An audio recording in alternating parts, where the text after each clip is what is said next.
Magandang araw po, mga kaibigan. Welcome po sa Kulil TV. Atin pong tunghayan ang aking kwento na pinamagatang, We Will Always Be Together. Pero kung bago ka pa lang sa aking channel, paki-like po ng aking video, paki-click po ng subscribe button gayon din ang bell icon para lagi kayong updated sa mga paparating ko pang uploads.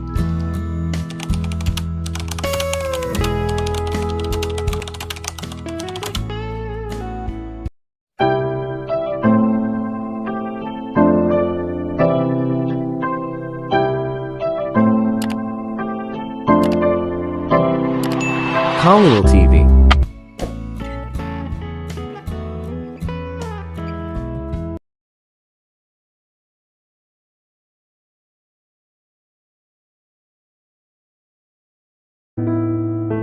Isang waiter, nakasuot ng walang anuman kundi isang kumikinang na tang, ang nagpakita kay Ivana at sa kanyang mga kaibigan sa kanilang VIP booth. Nag-flash ang kanyang butt cheeks ng iba't ibang shade ng neon mula sa strobe lights sa itaas habang nakayuko siya para kunin ang mga cocktail na order nila. Si Lydia, na laging makulit at hindi makalaban sa tukso, ay hinampas ng marahan ang kanyang puwet. Tumingon ito sa kanya, binigyan siya ng isang megawatt ng ngiti habang may sinasabi ito sa Espanyol. Ang tanging alam na Spanish ni Ivana ay ang mojito at tapas, kaya kahit anong sabihin ng waiter kay Lydia, lumipad sa kanyang ulo. Mula sa paraan ng pamumula ng kanyang kaibigan, naisip niya na ito ay isang bagay na marumi o mainit o pareho. Gayunpaman, habang pinapanood niya si Jose na nagsusulat ng kanilang mga order, hindi maiwasan ni Ivana na makaramdam ng sama ng loob para sa kanya, walang cute o maganda sa pagkapa at paghaplos. Lydia, napakunot ang noo niya sa kaibigang nakatingin pa rin kay Jose na para bang isa itong piraso ng marangyang wagyu beef o isang kakaibang bagay. Ano? Kung nag-aalok sila ng serbisyo, dapat nating gamitin ang serbisyo, ipinitik ni Lydia ang kanyang bagong itinanim na mga hair extension courtesy of her new sponsors sa kanyang balikat at pinag-cruise ang kanyang mga paa. Nawala si Jose sa kanyang paningin, marahil upang kunin ang kanilang mga inumin. Kaya ano ang ipinagdiriwang natin? Your new hair. Sigaw ni Cassandra sa malakas na tugtugin habang pasulyap-sulyap sa VIP booth. Ito ang una para sa kanilang lahat, nakaupo sa kandungan ng karangyaan. Ibang-iba ang itsura ng iba sa club mula sa itaas dito sa kaginhawaan ng kanilang mga plush sectional couch at neon cube coffee table. Parehong ginugol ni Sienna at Lydia ang ilang minuto sa pag-usbong at pag-fo sa bagong buhok ni Ivana kahit na nag-post siya ng selfie sa group chat pagkatapos ng kanyang mapaminsalang appointment kay Franco. It looks amazing, Ivana, tili ni Lydia at nag-air kisses sa kanya. Sumang-ayon si Cassandra, galit na tumango. It's a head-turner for sure. Pero duda ako kung bakit tayo nandito. Oo. Itigil mo na ang pag-aalinlangan sa amin. Halos sumisigaw si Sienna, at nilingon siya ni Ivana para patahimikin siya. Gosh, you are so classless, pabirong sabi niya. Hindi ka naman maingay dito sa taas. Fine, pero pwede ka na bang makishare? At mas mabuting huwag ka nang magbuntis muli. Babala ni Lydia, at lahat sila ay tumingin sa kanya. Ako ba ang Birhen Maria o ano? Tanong ni Ivana. Malinaw, hindi na. Sagot ni Lydia at parang bata na nilabas ang kanyang dila. Bumalik si Jose na may dalang tray ng mga makukulay na cocktail, na pinatigil ang maaring mabilis na naging malaking pagtatalo na nagresulta sa paglusong ni Ivana. Mahal niya si Lydia, ngunit minsan hindi alam ng kaibigan niya kung kailan siya tatahimik. Inilabas ni Ivana ang kanyang bagong kontrata mula sa kanyang bag na may halong half at ipinasa ito kay Cassandra dahil siya ang hindi gaanong nasasabik at hindi magiging sanhi ng labis na drama. What the heck? Pumito ng mahina ang kanyang kaibigan, halos lumuwa ang kanyang mga mata sa kanilang mga socket habang inis kanya ang kontrata. Nakakrus ang mga paa, sumandal si Ivana sa kanyang upuan, humigop ng kanyang virgin mojito at ninanamnam ang nakakapreskong lasa ng mint halos gaya ng sarap niyang makita ang pagkabigla at pagkataranta sa mga mukha ng kanyang mga kaibigan nang tig-iisa silang tumingin sa dokumento. Oh my fucking God! Si Sienna ang unang nakabawi mula sa pagkagulat. Pinaypayan niya ang sarili gamit ang mga pahina, ang kanyang mukha ay nagniningning sa tuwa, "You are fucking rich. Yeah baby, half a millionaire status." Nakipag-high five sa kanya si Cassandra. Natawa si Ivana, nakaramdam ng hiya sa sarili. Maaaring hindi ito ang pangarap niyang trabaho, ngunit siya ang pinaka-secure sa pananalapi ngayon sa kanilang apat. Wala nang dumi na tingin mula sa kanyang mga kaibigan at malungkot na pagsimangot at ang patuloy na pag-aalinlangan tungkol sa kanyang mga plano sa buhay. Nagsisimula ng magsama-sama ang kanyang buhay ngayon, at kailangan niya ng isa pang virgin mojito upang ipagdiwang. "Halika dito, ikaw." Umiiyak si Lydia habang hinila siya sa kanyang mga braso at pinisil-pisil hanggang sa maisip ni Ivana na dinurog niya ang kanyang mga buto. "I'm super proud of you, at simula ngayon big sister na ako ni Aiden, at kailangan mo akong alagaan." "Oo ako rin, I'll need a monthly allowance," sigaw ni Shena at niyakap din siya. "At kakailanganin ko ng mamumuhunan," dagdag ni Cassandra habang binigyan siya ng bear hug. "Siyempre, kahit anong kailangan ninyo, ako ang sugar mommy ninyo." Umiiyak si Ivana habang inilalagay ang kontrata sa walang laman na neon cube. Malayo sa lahat ng kanilang inumin, gusto niyang walang tumalsik sa kanyang makintab na dokumento. Ang pagbabalik nito sa kanyang bag ay magiging mas may katuturan, ngunit gusto niya itong makita, para patuloy na ipaalala sa sarili na hindi siya nananaginip at magiging okay sila ni Aiden.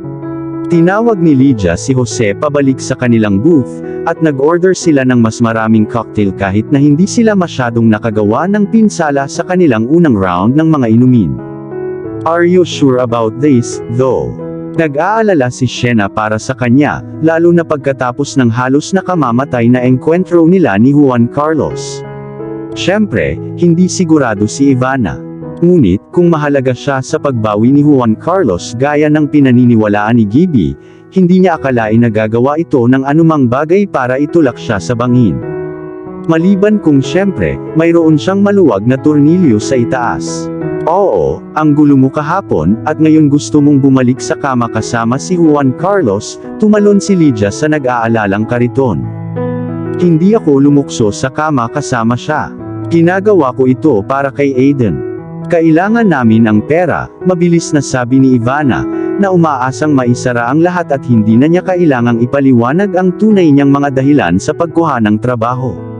Gusto niyang maging okay si Juan Carlos, ito ang ama ng kanyang anak, at kung responsable siya bagamat hindi pa rin niya makita kung paano dapat niyang gawin ang kanyang bahagi upang tulungan siya sa kanyang paggaling.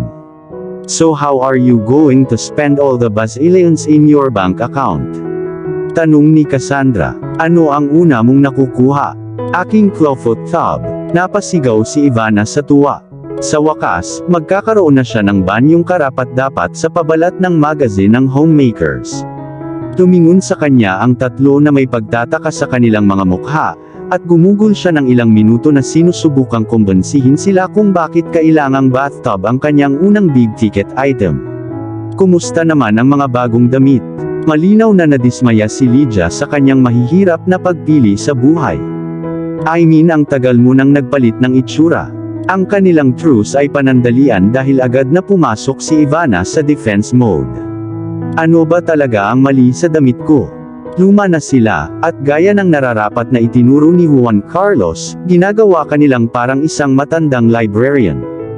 Sagot ni Lydia. "Well, I like my clothes the way they are," sabi ni Ivana sa isang maliit na boses, nasaktan ng galit na nag-aalab sa likod ng kanyang mga mata.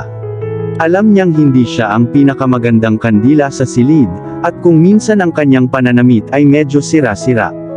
Ngunit masaya siya sa kanyang wardrobe, ito ang naging espesyal sa kanya. "Guys, enough, it doesn't matter." Pumasok si Cassandra sa kanyang sikat na tono ng pagiging ama habang sinusuklay ang kanyang kamay sa kanyang maikling buhok. Hindi pa rin makapaniwala si Ivana na pinutol niya ang lahat ng maluwalhating buhok na yon. Ngunit ito ay para sa isang mabuting layunin, na ibigay niya ang kanyang mga locks sa Hair for Angels, isang NPO na gumagawa ng mga wig para sa mga batang may leukemia. Ito ay isang dahilan na malapit sa kanyang puso, Ang kanyang maliit na kapatid na babae ay namatay mula sa sakit na taon bago silang lahat ay nagkita sa kolehiyo. I'm just saying as a corporate assistant she'll need a new wardrobe, that's all, defensive na sabi ni Lydia at inabot ang kanyang pangalawang cocktail. Masyadong matindi ang kanilang pagtatalo at hindi napansin ni Ivana na ibinaba na ni Jose ang kanilang ikalawang round ng inumin. Si Juan Carlos ay tiyak na may mataas na pamantayan, hindi lilipad yang mga damit mo. Desidido si Lydia na asar sa kanya. Speak of the devil, and he appear, mahinang anunsyo ni Cassandra. Sinundan nilang lahat ang linya ng paningin niya at tinunto ng mga galaw ni Juan Carlos sa club habang papunta ito sa VIP section, isang napakarilag na blonde sa braso, dalawang matangkad na lalaki na may maitim na buhok na nakasuot ng mamahaling suit, na sumusunod sa likuran nila. Pinanangkita ni Ivana ang blonde, sinusubukang alalahanin kung siya ba ang babaeng kasama niya sa labas ng Jackson Logistics noong araw na binalak nitong sabihin sa kanya ang tungkol sa pagbubuntis niya, ang inaakala niyang asawa niya. Ngunit napakatagal na noon, at napakalayo niya na hindi niya nakita ng malinaw ang kanyang mukha. Maaaring siya iyon, iba lang ang kulay ng buhok. O blondie doon ay maaaring ang may bahay.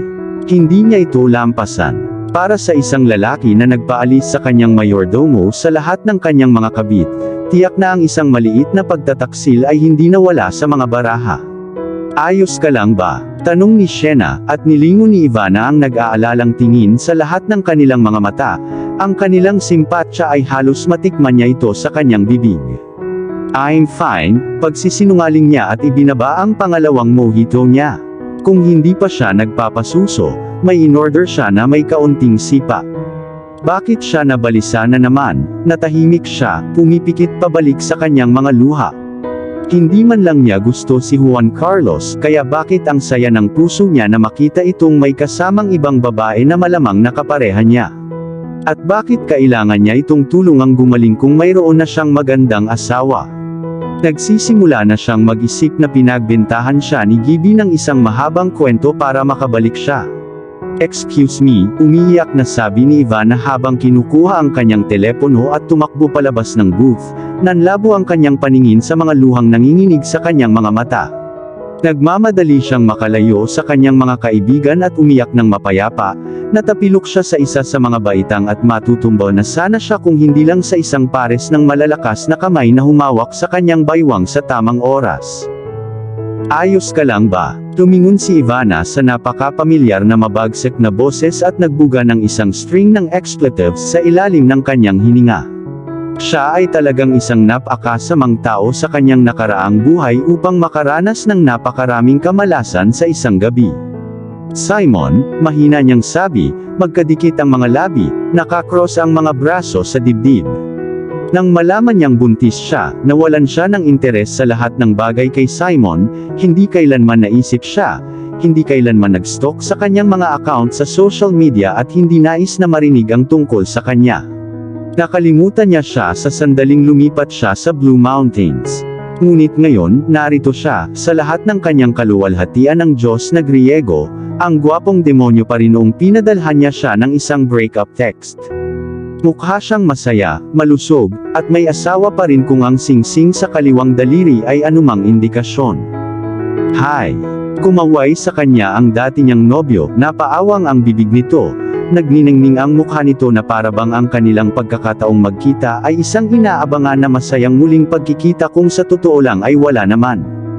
Gusto ni Ivana na kuskusin ang kanyang napakagandang bakal na kulay abo na mga mata ang parehong mga mata na nawala sa sarili ng mas maraming beses kaysa sa inaakala niyang bilang. Kung mayroon siyang mga talon, magkakaroon siya. Ito ay sapat na pagganyak upang simulan ang pagpapalaki ng kanyang mga kuko at panatilihin itong mahaba muli. Pwede ba tayong mag-usap? Tanong niya, nakangiti sa parehong ngiti na minahal niya noon nang hindi niya alam kung gaano siya niloko. Wala siyang karapatan, naisip ni Ivana. Walang karapatan na ngumiti sa kanya ng ganyan, na para bang hindi niya iniwan itong sira at duguan. Sa sandaling iyon, nalulula sa lahat si Ivana at ang kanyang patuloy na pangungulit, si Juan Carlos at ang kanyang asawa o may bahay o kung ano pa man ang blunt sa kanya, at ngayon ang kanyang ex na biglang gustong makipag-usap. Naramdaman ni Ivana na umikot ang kanyang mundo.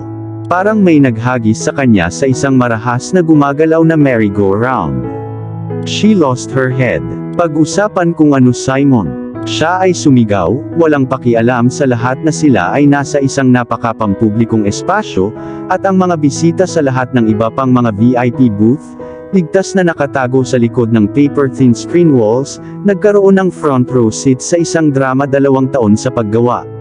Tungkol sa atin, bulong ni Simon, balis ang tumingin sa kanilang paligid, sinisigurado na ang kanyang mga sigaw ay hindi nakakaakit ng anumang hindi kanais-nais na atensyon. Hindi siya mahilig sa drama, nasusuklam sa anumang uri. Marahil kung bakit siya minahal ng kanyang mga magulang, talagang gusto niya nagawa ang perpektong manugang sa kanyang kalmado, walang pakialam na diskarte sa halos anumang bagay, kahit na ang pinakakapahamak na mga sitwasyon. Sa loob ng maraming taon, si Ivana ay katulad niya, isang perpektong replika ng kanyang mga magulang, na hindi pinahihintulutan ang mga emosyon na impluwensyahan siya. Mahirap dahil ang huling 2 taon ay nasa maraming larangan para sa kanya, sila rin ang pinakamapagpalaya, natutunan niyang sabihin ang kanyang isip. At ginawa niya, nag-nuclear kay Simon sa loob ng ilang minuto. Nasaan ka noong gusto kong makipag-usap, at tinawag kitang parang baliw at pinadalhan kita ng milyon-milyong mga text na may hangganan sa pag-stalk. Nasaan ka noong kinailangan kong abutin ang lahat ng daang bisita at ipaliwanag na tumakbo ka kasama ang isa sa aking mga malalapit na kaibigan at iyon ang dahilan kung bakit walang kasalan? Nasaan ka sa matamis na pangalan ni Jesus noong kailangan kong ipaliwanag ang aking mahihirap na pagpili sa buhay sa aking mga magulang at kung bakit ang aking intuition ay malayo sa marka pagdating sa iyo? Ngayon gusto mong makipag-usap, ha? Ang kanyang mga kaibigan ay sumibol sa mga anino at sinubukang i-diffuse ang isang lubhang pabago-bagong sitwasyon. Ivana, tama na. Hinatak ni Shena ang braso niya, pilit siyang pinipigilan. Nakikinig ang mga tao. Ngunit, tulad ng isang high-speed, derailed at out-of-control na tren, walang makakapagpabagal kay Ivana. Siya ay nasa isang role ngayong gabi.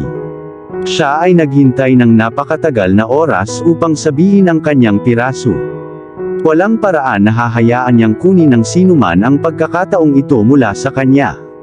Ang lahat ng galit at sakit na naramdaman niya sa nakalipas na 2 taon ay nawala ng kontrol, tulad ng isang bulkan na sumabog pagkatapos ng maraming taon ng pagtulog, na nagbubuga ng mainit na lava kung saan-saan. Labas kayong lahat dito. Itinuro niya ang isang galit na daliri sa kanyang mga kaibigan at pinandilatan muli ang kanyang dating nobyo, itinaas ang kanyang mga kamay sa kanyang tagiliran. Makinig ka sa akin ng mabuti, Simon, nalampasan na kita. Ako ay higit sa iyo. You don't need to explain anything to me, you are 2 years too late in any case, and I sure as hell don't need your sorry ngayon. Alam kong mali ako, pero bakit sa tingin mo napunta ako kay Olive? Dahil napakabait mo kaya, I'm sorry kung ang pagligtas sa sarili ko para sa gabi ng kasal natin ay napakalaking abala sa iyo. Napakunot ang ilong ni Ivana sa hindi makapaniwala. Siya ay tunay na anak ng kanyang mga magulang, ay ginawang perpekto ang kanilang sining ng pagsisisi. At pasensya na tinulak kita diretso sa mga bisig ng isa sa aking matalik na kaibigan. Dapat alam kong hindi kaya ng ari mo ang konting pasensya. Tinatawag mong konting pasensya ang 4 na taon. Itinaas ni Simon ang kanyang mga kamay, namumula ang kanyang mga butas ng ilong. Sobra sa pagligtas sa sarili mo, ibinigay mo ito kay Juan Carlos Jackson sa sandaling tumingin siya sa iyo.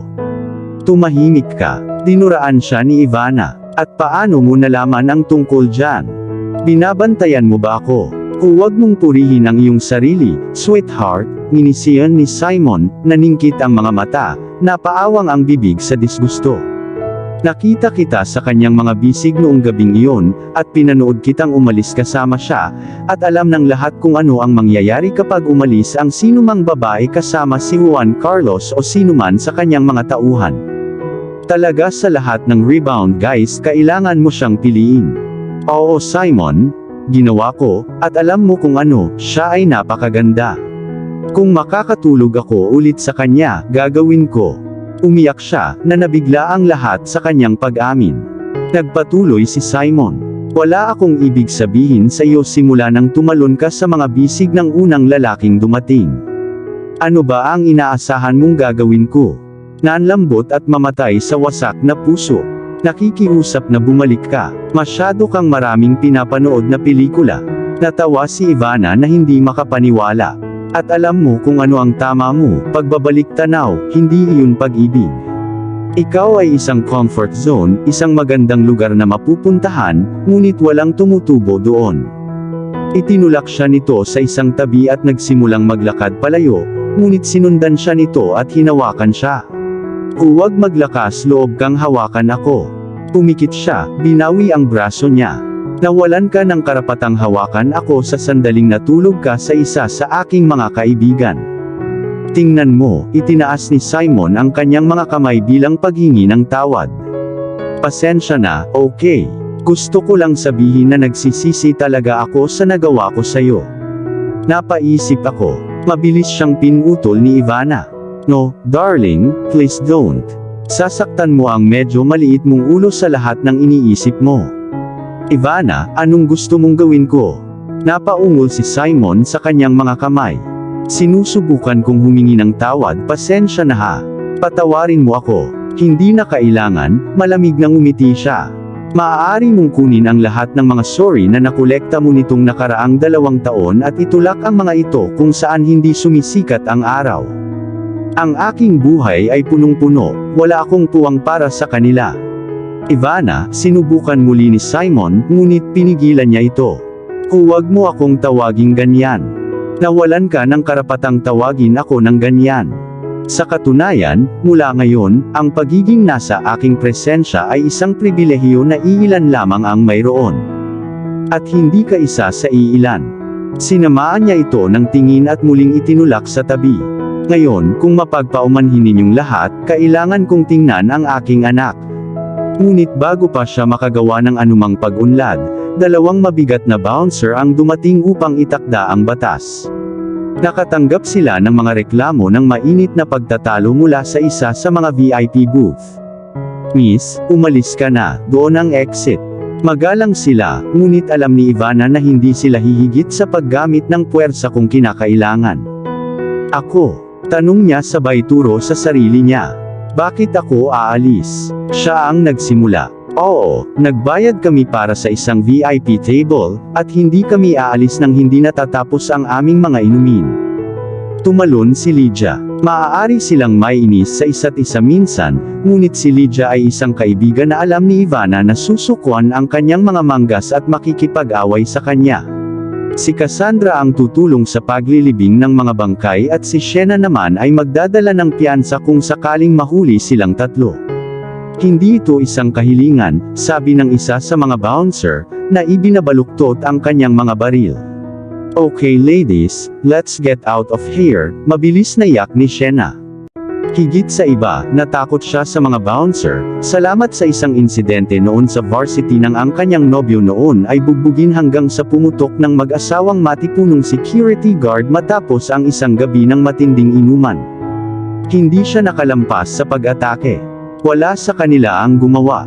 Kaya't anumang oras na hilingin sa kanila ng isang bouncer na umalis, na napakabihirang, siya ang palaging unang pumupunta sa lahat at dinala sila sa ligtas na lugar. Sige, kunin muna natin ang mga bag natin, pakiusap ni Cassandra sa gun para payagan silang bumalik sa kanilang booth. Mayroon kang 5 minuto, pagsuko ng kanyang kasamahan. Nagmamadali silang bumalik sa kanilang mesa at nilagok ang kanilang mga inumin habang nag-iipon ng kanilang mga gamit. Naniniwala ka ba sa mga lalaking ito? Tanong ni Ivana habang ibinalik ang kontrata sa kanyang bag at ikinawit ang strap sa kanyang katawan. Bakit tayo sinisipa ulit? Well, kung hindi ka mawawala ng kwenta kay Simon, turo ni Shena. Pero mabilis siyang nilingon ni Ivana, so this is my fault. Walang nagsabi. Sinandal ni Cassandra ang sarili sa kanilang dalawa, natigil sa isa pang pagtatalo. Ngunit ikaw ay savage bilang fop. Yeah, I could bang you in a non-sexual kind of way. Tumango si Lydia. That was hot. Kailangan ko ng seryosong kalabog ngayon. Pahayag ni Ivana habang papalabas sila ng kanilang booth. Ang kanyang mga kaibigan ay tumawa, pinaghahampas ang kanilang mga hita habang ibinabalik ang kanilang mga ulo, ang tensyon kay Simon ay nakalimutan pansamantala. Ano ang napunta sa iyo? Napailing si Shena sa kakatawa. At mga virgins lang ang ininom mo ngayong gabi. Isipin mo kung umiinom ka ng alak. Bawal ba akong malibog? Guys, 2 years na. 2 years. Ang tagtuyot talaga. Trust me, alam natin. Sabi ni Lydia, sabay kindat sa kanya. Alam ng buong VIP lounge. Nais ni Ivana na tamaan siya ng kidlat. Sa kanyang galit, nakalimutan ang ama ng kanyang baby, na ngayon ay naging amo, ay nasa isang lugar sa isa sa mga booths at malamang na narinig niya ang kanyang buong kwento ng buhay, at kung gaano niya nais na muli niya itong mabunggo. Oh dear, mahina siyang umiyak. Umalis na tayo dito. Sa wakas, lumabas na ang basura. Pumalakpak si Laura sa tuwa, ang kanyang mga mata ay kumikinang sa tuwa, habang pinapanood nilang lahat si Ivana Gonzalez at ang kanyang mga kasamahan na umalis sa club. Kinuha ni Juan Carlos ang kanyang inumin at ininom ito ng dahan-dahan, sinusubukan niyang matakpan ang tahimik na galit na umiikot sa kanyang puso habang tinatansya niya ang kanyang ex sa pamamagitan ng singkit na mga mata. Ang pagdating sa Crush Club ay isang pagkakamali. Ngunit ang pagdating sa Crush Club kasama si Laura ay isang kahila-hilakbot na ideya. Alam niyang sa sandaling tumawag ito ng hysterical at lumuluha, sa pangalawang pagkakataon nitong linggo na iginiit na ayaw niyang mag-isa ngayong gabi, nahihirapan pa rin siyang tanggapin ang kanilang breakup.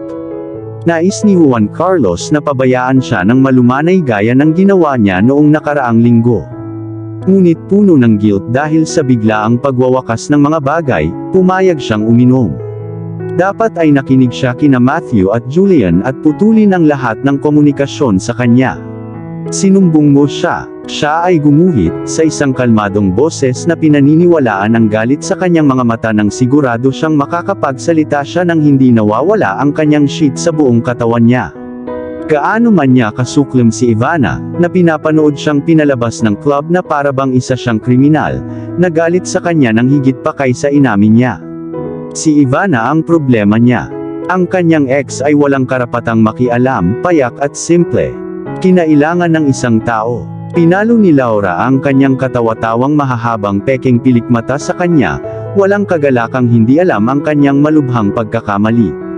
Siya ay nagsasalita ng basura tungkol sa iyo. I mean talaga, alam kong hinding-hindi ka matutulog sa mababang buhay na tulad niya. Hindi siya lowlife. Pilit na ibinalik ni Juan Carlos ang kanyang baso sa cube.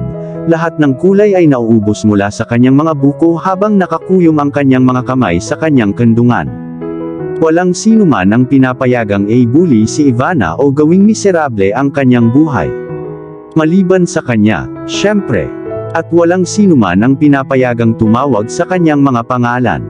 Kung ano man siya, alam kong hinding-hindi mo siya gagalawin, pangungulit ni Laura, na lubos na hindi napapansin ang madilim na bagyong humahampas sa kanilang mesa. Seryoso, tingnan mo siya. Nakita mo ba ang kanyang sale rack na damit? Saang butas siya gumapang? At ang buhok na yon, mabuti na lang 2022 na. Tama na. Hinampas ni Juan Carlos ang kanyang kamao sa cube, pagwiwisik ng kanyang inumin sa buong ibabaw ng mesa. Nakuha na niya ang halos lahat ng makakaya niya sa mabahong bibig nito. Kailangan bang maging sobrang bastos? Ano ang ginawa niya sa iyo? Kailangan ko ba ng dahilan para kamuhian siya? Nagkibit balikat ang kanyang ex at kinuha ang kanyang Cosmo, pinaikot-ikot ang makukulay na papel na parasol sa pagitan ng kanyang French manicured na mga daliri. Kawawang babae, siya ay malalim na delusional kung sa tingin niya ay maaari siyang makipag-ugnay sa iyo. Ibig kong sabihin, alam kong hindi mo siya hahawakan. Kinagat ni Juan Carlos ang kanyang mga ngipin, isang masindak tingin sa kanyang mga mata, napabuga siya ng vitriol na tumalsik sa mga labi na minsan niyang nalasing, isang bibig na hindi niya masasapatan noon. Kung hindi niya ito gaanong kakilala, mahihirapan siyang paniwalaan na ang mabahong bibig at mabisyo na babae sa tabi niya ay isang abogado sa Hayes at Jones, isa sa pinakamalaking law firm sa bansa. Sa lahat ng kanyang elite na edukasyon, inaasahan ng isa na magkakaroon si Laura ng ilang antas ng klase. Kabaitan ay isang bit ng isang magtanong mula sa kanya. Alam niya iyon. Ngunit kahit papaano ay biyaya. Hindi komportableng lumipat sina Julian at Matthew sa kanilang mga upuan. Ang magkatugma nilang asul na mga mata ay patuloy na lumilipad sa pagitan nilang dalawa habang sila ay nag-top up ng kanilang mga inumin ng mas mabilis kaysa sa pagkurap ni Juan Carlos. Alam niyang hindi ito ang platform to air his dirty laundry, ngunit siya ay namumula at lampas sa pagiging makatwiran. Hinawakan ko siya, at natulog ako sa kanya. At alam mo kung ano pa? Nagustuhan ko. Ang kanyang pagtatapat ay hindi isang nakamamanghang paghahayag sa kanyang mga pinsan.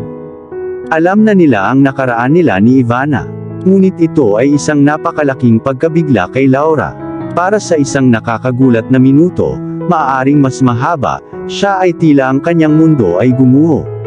At para sa isang masayang, panandaliang sandali, si Juan Carlos ay tuwang-tuwa na makita siyang labis na nawasak, natalo at lubos na nalilito sa kanyang mga aksyon. Bakit? Kailan?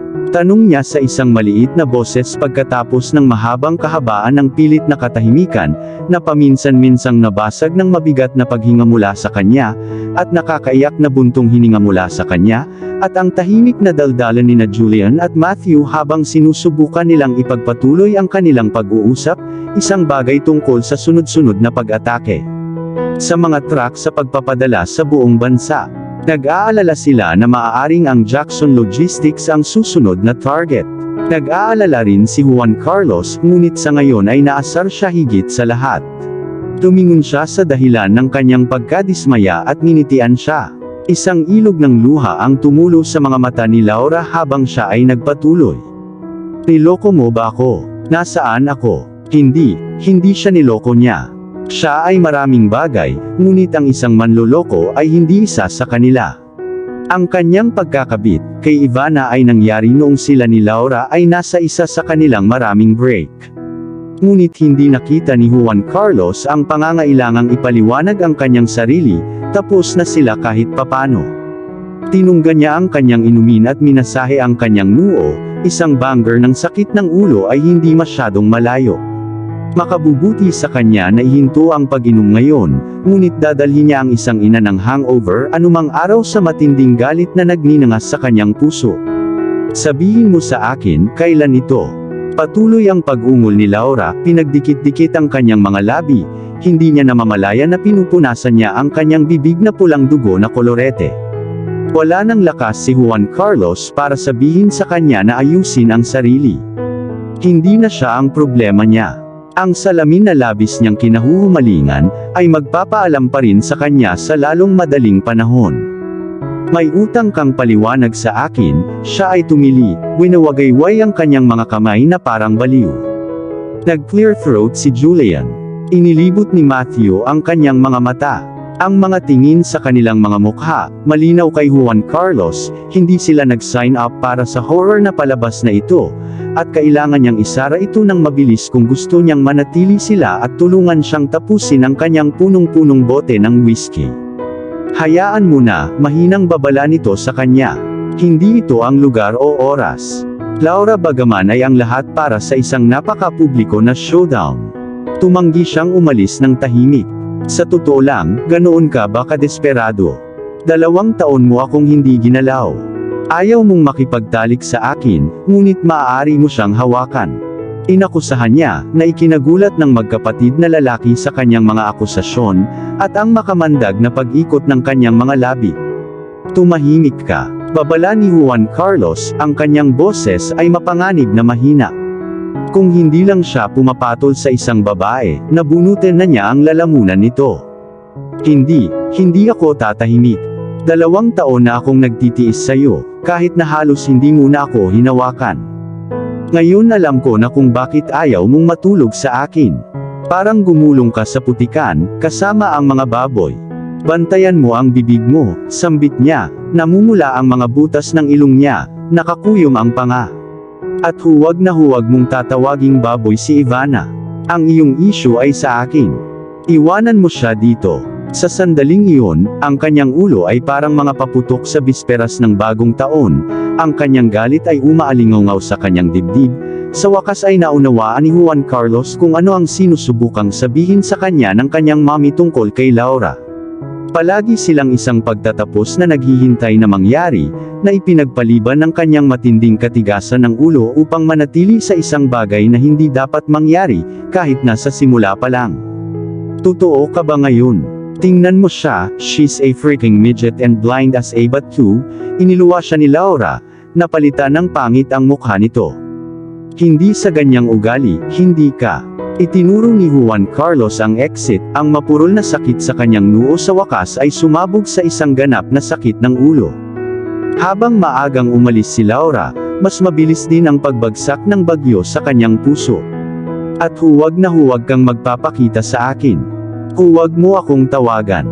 Huwag mo akong i-text. Tapos na tayo. Magtiwala ka sa akin, tapos na ako sa kalokohan mo. Bumulong si Laura habang kinakalkal ang kanyang purse, hinugot ang kanyang itim na card at inihagis ito sa isa sa mga cube. Sa isang mapagmataas na sweep ng kanyang platinum blonde extension sa kanyang balikat na binayaran ni Juan Carlos, kasama ang Birkin handbag sa kanyang braso, siya ay yumakap, iniwan ang asim ng kanilang paghaharap at ang ulap ng kanyang nakakaakit na matamis na pabango sa likod niya. Bye, paalam sa kanya ni Julian, itinaas ang baso sa hangin. Huwag mong hayaang tamaan ka ng pinto sa iyong paglabas. Dagdag ni Matthew. Sa sandaling sila ay nag-iisa, inihagis ni Juan Carlos ang kanyang baso sa booth, tumama ito sa partisyon ng dingding at nabasag sa mga tipak ng kristal sa sahig, na nagsaboy ng kayumangging likido sa lahat ng dako. Pinanood niya ang gulo, ngunit hindi lumamig ang kanyang galit, at hindi siya nasisiyahan. Hinablat niya ang punong-punong bote at isa sa ilalim na sana ito sa parehong kapalaran nang tumilapon si Julian at inagaw iyon sa kanya. Wow, chill lang pare. Alam mo kung gaano kamahal ito. Ako ang nagbayad, ungol ni Juan Carlos at humiga sa kanyang upuan. Ang kanyang puso ay tumitibok pa rin ng kontrol. Ang kanyang galit ay umuungal sa kanyang mga tainga na mas malakas kaysa sa musikang sumasabog mula sa mga speaker sa itaas. Ano bang nangyari sa'yo, at bakit galit na galit si Laura? Tanong ni Matthew at kumaway sa waitress nila, isang Jade o ibang stripper name na kalimutan na ni Juan Carlos nung nagpakilala siya nung una silang dumating, para dalhan sila ng basong walang laman. Ang naka-lingerie-clad blonde bombshell, na ang maliit na bra ay nagpupumilit na maglaman ng kanyang double DS, ay sumandal gamit ang isang sariwang baso, at isang alok ng blowjob habang nakaupo siya sa kandungan ni Matthew at sinimulan ang kanyang dance routine. Kinuha ni Juan Carlos ang baso at inikot ang mga mata. Hindi siya nag-sign up para sa isang front row na upuan sa isang impromptu lap dance. May maruming ibinulong si Matthew kay Jade, na mula ang pisngi nito, tugma sa set ng underwear niya habang humahagik-gik ito at itinago ang mukha sa leeg nito na parang namumula na nobya. Inis ang kanyang ulo, at wala sa mood na manood ng Pornhub ng live, tumahimik si Juan Carlos at iniangat ang kanyang ulo patungo sa labasan ng kanilang booth. Umalis ka, mahinang sabi nito sa kanya. Nang hindi siya sumunod kaagad, inilabas niya ang kanyang wallet at naglabas ng ilang notes. Sapat na ba ito para sa iyo? Hiningi niya habang hinahagis ang pera sa kanya. Tumingin si Jade kay Matthew at pagkatapos ay sa cash na nakakalat sa cube bago nagdesisyon. Ang ari ni Matthew ay hindi nagkakahalaga ng nawawala sa lahat ng pera. Kinuha niya ang mga notes at hinalikan sa balikat ang pinsan nito bago siya umalis para gawin ang araw ng iba. Seryoso pare, ano yun? Singhal ni Matthew sa kanya nang sila lang. I-cockblock mo lang ako. Iniligtas ko ang iyong buhay at ang iyong bank account. You can thank me later. Nagkibit balikat si Juan Carlos at nagsali ng inumin. Tumigil na ang panginginig ng mga kamay niya, at hindi na masyadong naninikip ang dibdib niya. Napakagaan ng loob niya na hindi siya inaatake sa puso na parang nagsisimula na siyang maghinala. Ano ang negosyong ito na hindi mo nahawakan si Laura sa loob ng 2 taon? Kailangang sabihin ni Julian ang isang bagay na inaasahan ni Juan Carlos na makalimutan nilang lahat. At kung ang amnesia ay hindi isang opsyon, tapos at least lahat sila pwede magpanggap na hindi nangyari. So, itinulak ni Matthew, tinatanggihan siyang mabuhay sa kanyang kahihiyan.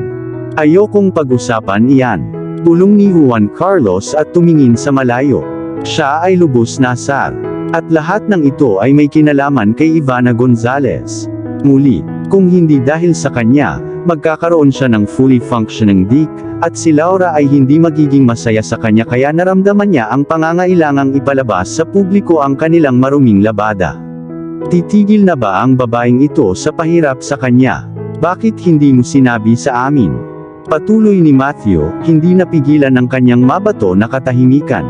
Oo, maaari kang pumunta sa amin, it's normal, tumalon si Julian, at ang antas ng iritasyon ni Juan Carlos ay naging daan mula sa 0 sa wala pang 60 segundo. Mahal na mahal niya ang magkapatid, ngunit ngayon ay seryosong inaasar siya ng mga ito. Para silang tag team ng mga prosecutor sa kanilang walang humpay na mga tanong, at pakiramdam niya ay na-corner siya, na parang nasa paninindigan siya sa isang pagsubok na tiyak na matatalo siya. Talaga, normal para sa iyo ang hindi makipagtalik ng 2 taon? Tanong ni Juan Carlos. Well, medyo extreme yan, pero may tulong doon. Minsan o 2 beses ko nang nagamit ang Blue Magic Pills pero lasing ako, kaya, sinubukan ni Julian, palaging bukal ng pag-asa at karunungan, upang aliwin siya, ngunit ang kanyang munting pananalita ay namatay nang mapagtanto niyang nawala siya sa plano. Hindi, walang tulong. Matigas na umiling si Juan Carlos at ipinagpatuloy ang pagbibigay sa kanila ng napakaliit na bersyon ng kanyang mga problema at ang kahihiyang dinadala niya sa nakalipas na 2 taon. Kung ganoon ay madali na, kung laruin mo ng tama ang iyong mga baraha, pagagalingin ka ni Ivana sa lalong madaling panahon, makatuwirang sabi ni Matthew.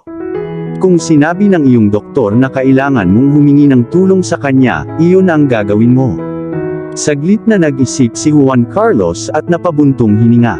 Matapos ang kanyang paghaharap kay Ivana, handa siyang magsimulang muli.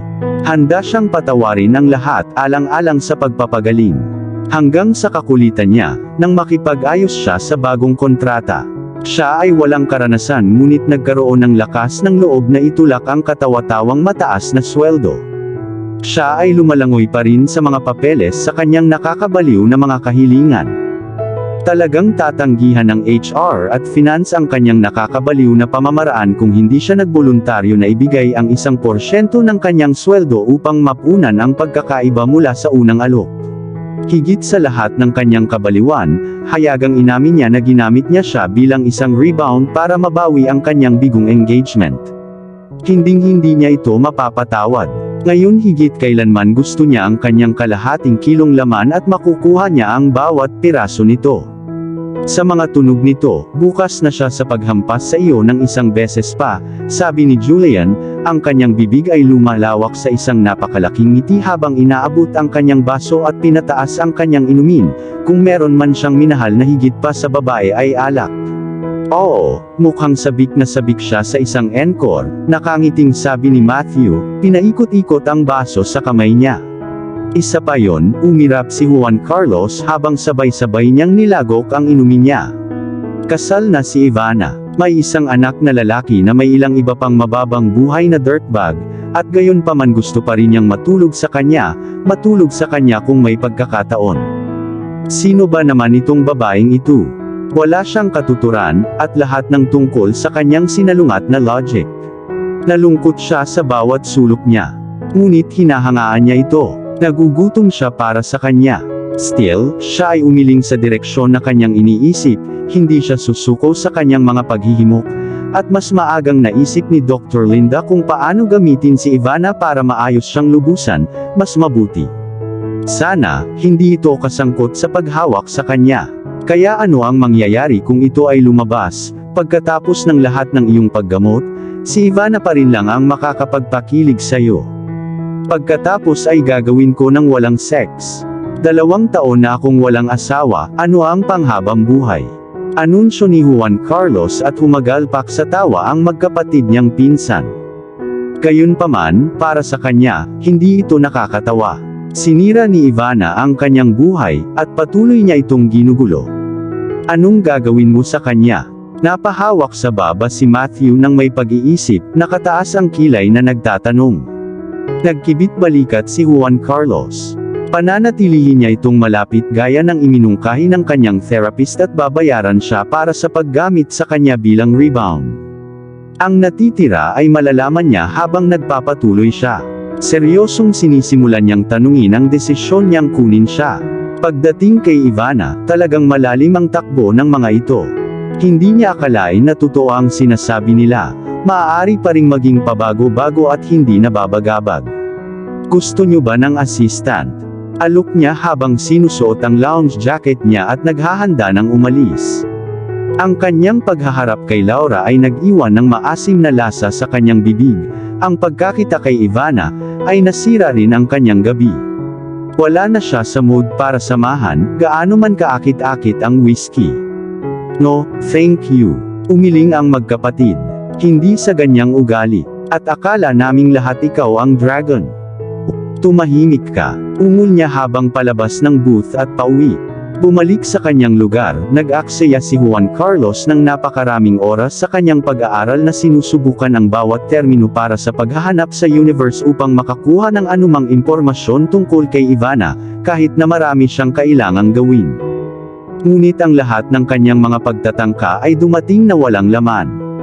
Nag-iimbento pa siya ng mga search terms nang kumatok si Dave sa kanyang pinto at pumasok na nakakunot ang noo, at may hawak na envelope. Sir, the head of security dropped this on the afternoon, sabi ng mayordomo habang inilalagay ang mukhang seryosong envelope sa kanyang mesa. Salamat, Dave, ngumiti si Juan Carlos sa matandang lalaki, kumpiyansa na ito na ang hinihintay niya mula nang mag-atas siya ng security na magsagawa ng background check kay Ivana. Nagawa na ng kumpanya ang lahat ng kinakailangang security check, at naipasa niya ang lahat. Ngunit ito ay personal at mas detalyado.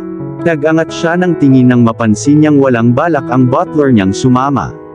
May problema ba, Dave? Alam kong hindi ito ang lugar ko, pero akala ko okay ka sa lahat. Natatakot akong makitang muli ang maliit na babae na baka magalit sa iyo. Kaya ko naman, sinabi niya. At nahanap ko na siya. Ito na lang ang huling pagkakataon. Ayokong pag-usapan, Dave. Napabuntong hininga si Juan Carlos at tinuro ang pinto. Nag-alinlangan ang mayordomo niya, tila handang hamunan siya, ngunit pagkatapos ng 1 minuto ng kanilang standoff, tumango siya at umatras palabas ng silid ng walang ibang salita. Ngayon tingnan natin ang baby na ito.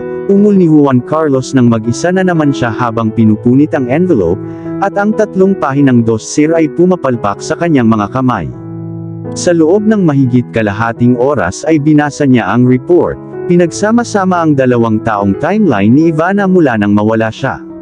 Lumipat siya sa Blue Mountains upang manirahan kasama ang kanyang kamakailang namatay na lola 3 buwan pagkatapos umalis sa kanyang kama at bumalik lamang siya 2 linggo na ang nakalipas kasama ang 18 buwang gulang na sanggol. Walang mga larawan ng anak kahit saan. Wala rin sa asawa. Wala tungkol sa kasal sa dossier. May isang bagay na lubhang mali sa larawang ito. Ngunit, gaano man karaming beses basahin at basahin muli ni Juan Carlos yung mga detalyadong report ni James na maayos na naitype, hindi niya maiayos ang mga piraso ng puzzle. Kinuha niya ang telepono at tinawagan ang head of security niya. Mr. Jackson, ibinaba namin ang report kaninang hapon, sir. Hindi iyon ang dahilan kung bakit ako tumatawag, James, sabi ni Juan Carlos. Kay Ivana Gonzalez wala akong nakikita tungkol sa kanyang asawa. Wala kasi siyang asawa. Imposible yan. Nakasuot siya ng wedding ring. Kumunat ang noo niya at kinuha ang pen sa desk at inikot ito sa pagitan ng kanyang mga daliri, isang maalaalahang tingin sa kanyang mga mata. Maaaring bumili ito sa kanyang sarili, o marahil ito ay isang pamana ng pamilya, sabi ni James sa kanyang pagtatapos. Pero ang kanyang impormasyon ay na-verify at na-triple check. Walang marriage certificate sa pangalan niya. Single parent siya. Ang namumuong tumor na lumalaki sa puso ni Juan Carlos mula nang makita niya ang singsing sa kamay ni Ivana ay lumiit ng husto sa sinabi ng kausap at biglang gumaan ang dibdib niya kaysa sa mga nakaraang araw. Paano ang ama ng kanyang baby? May impormasyon ba tungkol sa kanya? Ibinagsak niya ang pen at tinitigan ang mukha ni Ivana sa dossier, hindi siya napakarilag sa karaniwang kahulugan. Ngunit may isang bagay sa kanya na nagudyok sa kanya at nagbanta na gagawin siyang kawalan ng kapangyarihan kung hahayaan niya ang kanyang pagbabantay. Ang pagpapahintulot sa kanya na mapunta sa ilalim ng kanyang balat ay magiging sa kanyang kapinsalaan, alam niya yon. Dapat ay ang mga mata, naisip niya habang tinatapik ang mga daliri sa salamin nito. Mainit at nakapapawing pagod ang mga ito, parang honey, madali siyang mawala sa sarili niya kung hindi siya mag-iingat. Blanco ang pangalan ng ama sa birth certificate. Just her name. Pagpapatuloy ng kanyang head of security. Dapat ba nating ipagpatuloy ang paghuhukay, sir? Hindi, salamat James. Ibinaba na ni Juan Carlos ang tawag, na hindi pa rin komportable. Inalis niya ang report at ang larawan ni Ivana, kumbinsido siya na labis niyang iniisip ang mga bagay-bagay. Ang timeline ay tumugma ngunit nagpapaliwanag kung bakit siya nawala, ngunit walang paraan ng isang mang-aagaw ng pera tulad niya, ay hindi sasabihin sa kanya kung siya ay buntis sa kanyang anak, lalo na kung bilyon ang halaga ng kanyang pamilya. Hindi. Umiling si Juan Carlos, nanginginig sa disgusto sa isiping magkaanak sa kanya. Walang paraan na siya ang ama. Pumunta siya sa kanyang silid, naligo at humiga sa kama, determinadong alisin sa kanyang isipan ang nakatutuwang ideya. Si Ivana ay nag-report para sa kanyang opisyal na unang araw bilang assistant ni Juan Carlos ng maaga gaya ng itinuro. Inaasahan niyang 6 AM nandoon siya ng alas 5 ng umaga. Pagkatapos ng kanyang nakaugalian na paghinto sa post ni Ted at Jim sa entrance at nagpalitan sila ng kasiyahan, dumiretso siya sa floor ng CEO. Ngayong mayroon na siyang access card, hindi na niya kailangang harapin ang 5 babae sa reception. Walang tao pa rin ang lugar, wala pang tumatanggap sa kanya, kaya't walang isip siyang gumala sa mga pasilyo, hinahanap ang kanyang opisina. Si Juan Carlos at ang 2 iba pang executive, sina Julian at Matthew Jackson, ipinalagay niyang kamag-anak niya ang may pinakamalaking opisina. Ang mas maliliit ay kabilang sa kanilang grupo ng mga assistant, ngunit wala sa mga pinto ang may pangalan. Huminto siya sa reception area at inilabas ang kanyang telepono para tawagan si Gibby, ngunit na-distract siya sa text ni Brenda, na ina-update siya ng kanilang mga plano para sa araw na iyon. Si Aiden ay natutulog pa rin, at sila ay may isang kapanapanabik na araw na binalak sa isang paglalakbay sa park 2 block ang layo mula sa kanyang lugar. Nagustuhan ni Ivana ang tunog ng kanilang munting pakikipagsapalaran, ngunit marami ang maaaring magkamali kung hindi sila mag-iingat. Tinawag niya si Brenda, at sumagot ang sitter sa 3 ring habang humihigop siya ng kanyang tsaa at sumusubo ng kung ano. Paumanhin, Ivana, nahuli mo ako sa kalagitnaan ng pagkagat. Natawa siya sa kanyang dulo. Pakiusap, huwag mo akong pansinin. Kaka-check-in ko lang, sabi ni Ivana. Ilang minuto silang nag-uusap sa kanilang mga plano para sa araw na iyon, at inulit niya ang kanyang listahan ng lahat ng mga bagay na magagawa at hindi maaaring gawin ni Aiden. Pakiusap, Brenda, hindi siya makakain ng kahit kanino. Hindi siya maaaring magkaroon ng mani, hilaw o kung hindi man. Paalala niya sa nakaupo, naimpake ko na ang EpiPen sa bag niya, don't worry. I've got this. Siniguro siya ni Brenda bago nila ibinaba ang tawag. Nagustuhan ni Ivana ang kumpiyansa ng ibang babae, ngunit hindi niya maiwasang mag-alala. Noong una niyang ipakilala si Aiden sa mga solids, natakot siya sa kanyang isip habang pinapanood niya itong humihinga at nahihirapang huminga. Thank heavens, isa sa mga kapitbahay ni Lola ay isang doktor. Sa loob ng ilang minuto ay nakontrol na niya ang paghinga ng kanyang anak, at dinala nila ito sa ospital para ipa-check out, at doon niya nalaman ang tungkol sa kanyang nut allergy. Ang tunog ng elevator na bumukas ay bumulaga kay Ivana mula sa kanyang pag-aalala at siya ay tumangala sa oras upang makita si Juan Carlos na naglalakad palabas ng elevator. Mukha siyang dumiretso sa labas ng isang Dunhill ad na nakasuot ng itim na suit at white shirt, ang kanyang silver cufflink na kumikinang sa ilalim ng mga ilaw. Sa anumang ibang araw, kung hindi siya labis na napupuot sa kanya, at hindi niya nakitang siya ay nakatatakot para sa kanyang katinoan, malugod niyang ipinulupot ang sarili sa kanya, at pumuputok na parang kuting sa kanyang paanan. Hindi niya maintindihan kung paano magiging ganito kaganda at napaka-presko ang sinuman sa madaling araw, lalo na nang magdamag siyang nakikipag-party sa crush club at ginagawa ang alam ni Lord sa kanyang blonde date pagkatapos. "Good morning, Mr. Jackson," ngumiti siya at kumaway. "Nandito ako maliwanag at maaga gaya ng hiniling mo. How can I serve you, sir?" Miss Gonzales, mabilis na tumango ito sa kanya, ang kanyang mga mata ay kasing lamig ng yelo habang lumalampas sa kanya, na nakasisilaw sa kanya sa mahinang amoy ng kanyang makapangyarihang pabango, isang perpektong timpla ng minty soap at kanyang napakamahal na woody cologne.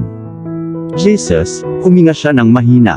Tiyak na isang krimen para sa isang lalaki ang mabango ng ganito. Paano siya dapat mag-concentrate, huwag mag-iisa sa paghahain sa kanya ng kape at pag-print ng kanyang mga dokumento kapag ang kanyang pabango ay gusto niyang umakyat sa kanya tulad ng isang puno. Focus, bulong niya sa ilalim ng kanyang hininga, pilit na inalis sa kanyang ulo ang lahat ng kanyang ligaw na pag-iisip. Ang pagpunta sa kalsadang ito ay hindi magsisilbing mabuti sa kanya. Dapat niyang tandaan na siya ay kasal, palagi. "Mr. Jackson, may magagawa ba ako para sa iyo?" Tumakbo si Ivana sa kanya, sinusubukang makasabay sa kanyang mahabang hakbang. Papasok na sana siya sa opisina nito nang isinara niya ang pinto sa mukha niya. "What the hell?" galit niyang naisip. Tuwang-tuwa siya sa paghimas nito mula sa isang paycheck sa susunod, hindi niya hiniling na pumunta dito. Dahil gusto niya dito, ang pinakamaliit na magagawa niya ay maging mabait. Pinandilatan niya ang pinto nito, namumula sa bastos nitong pagtanggap. Gusto niyang iuntog ang kanyang mga kamao sa makinis na madilim na kahoy at hilingi na papasukin siya nito. Pero makikipaglaro siya sa mga kamay nito kung mawawalan siya ng gana. Itinaas niya ang kanyang kamay upang kumatok, ngunit ang pinto ay bumukas bago niya magawa, at natagpuan niya ang kanyang sarili na nakatitig sa mga iceberg sa kanyang mga mata, malinaw ang kanyang pagkainis. "Mr. Jackson, hindi ko alam kung saan ang opisina ko." Tumingin ako, ngunit hindi ko mahanap ang aking pangalan sa alinman sa mga pintuan, humihingal na sabi niya at umiwas ng tingin mula sa rip current sa kanyang mga mata na sumipsip sa kanya, pinili sa halip ay azonin ang kanyang Adam's apple at ang maliit na hiwa sa ilalim ng kanyang baba. Ipinapalagay niya na siya ay maaaring mahiwa ang kanyang sarili kapag nag-aahit at gusto niya kaya magkano upang halikan ito ng mas mahusay at lagyan ng band-aid dito. Sa ikalawang pag-iisip ay sumagi sa kanyang isipan, siya ay umatras mula sa kanya. Nasusuklam ka sa kanya, tandaan, siya ay tumili ng tahimik. Hindi mo siya mahahanap na kaakit-akit. Itinuro ni Juan Carlos ang malungkot na mesa na nakaharap sa kanyang opisina. "Nandoon ang upuan mo." Ngunit hindi iyon opisina, sabi ni Ivana, sinusubukan ang kanyang makakaya na huwag mawala ang kanyang sheet. Ang isang koridor, sa gitna ng kawalan, ay halos hindi isang opisina. Paano siya dapat magtrabaho sa ganoong kapaligiran? Ang opisina ay isang pribilehiyo na iilan lamang ang mayroon, mahinang sabi ni Juan Carlos, na binabanggit ang parehong mga salitang ginamit niya kay Simon at sa crush kagabi. Nais niyang bumuka ang sahig at lamunin siya doon at pagkatapos. O ang kidlat ay kumikislap mula sa langit at tatama sa kanya. Okay siya sa alinman sa isa. Kung naaalala ni Juan Carlos ang kanyang mga sinabi, narinig niya ang napakalakas na pakikipagsapalaran nito sa kanyang ex. Ang kanyang pag-amin tungkol sa pagpapatulog sa kanya muli kung sakaling magkaroon siya ng pagkakataon ay hindi rin maaaring lumampas sa kanyang ulo. Ibinuka niya ang kanyang bibig para gumawa ng konting damage control. Ang ipaliwanag ang lahat ng sinabi niya kagabi ay isang malaking pagkakamali. Resulta ng kanyang mahinang emosyonal na kontrol. Ngunit nang tumingala siya at natagpuan ang hindi kumikislap na titig nito na mahigpit na nakasanayan sa kanya at ang mga kilay nito ay madilim na kumunot, mabilis niyang itinikom ang kanyang bibig.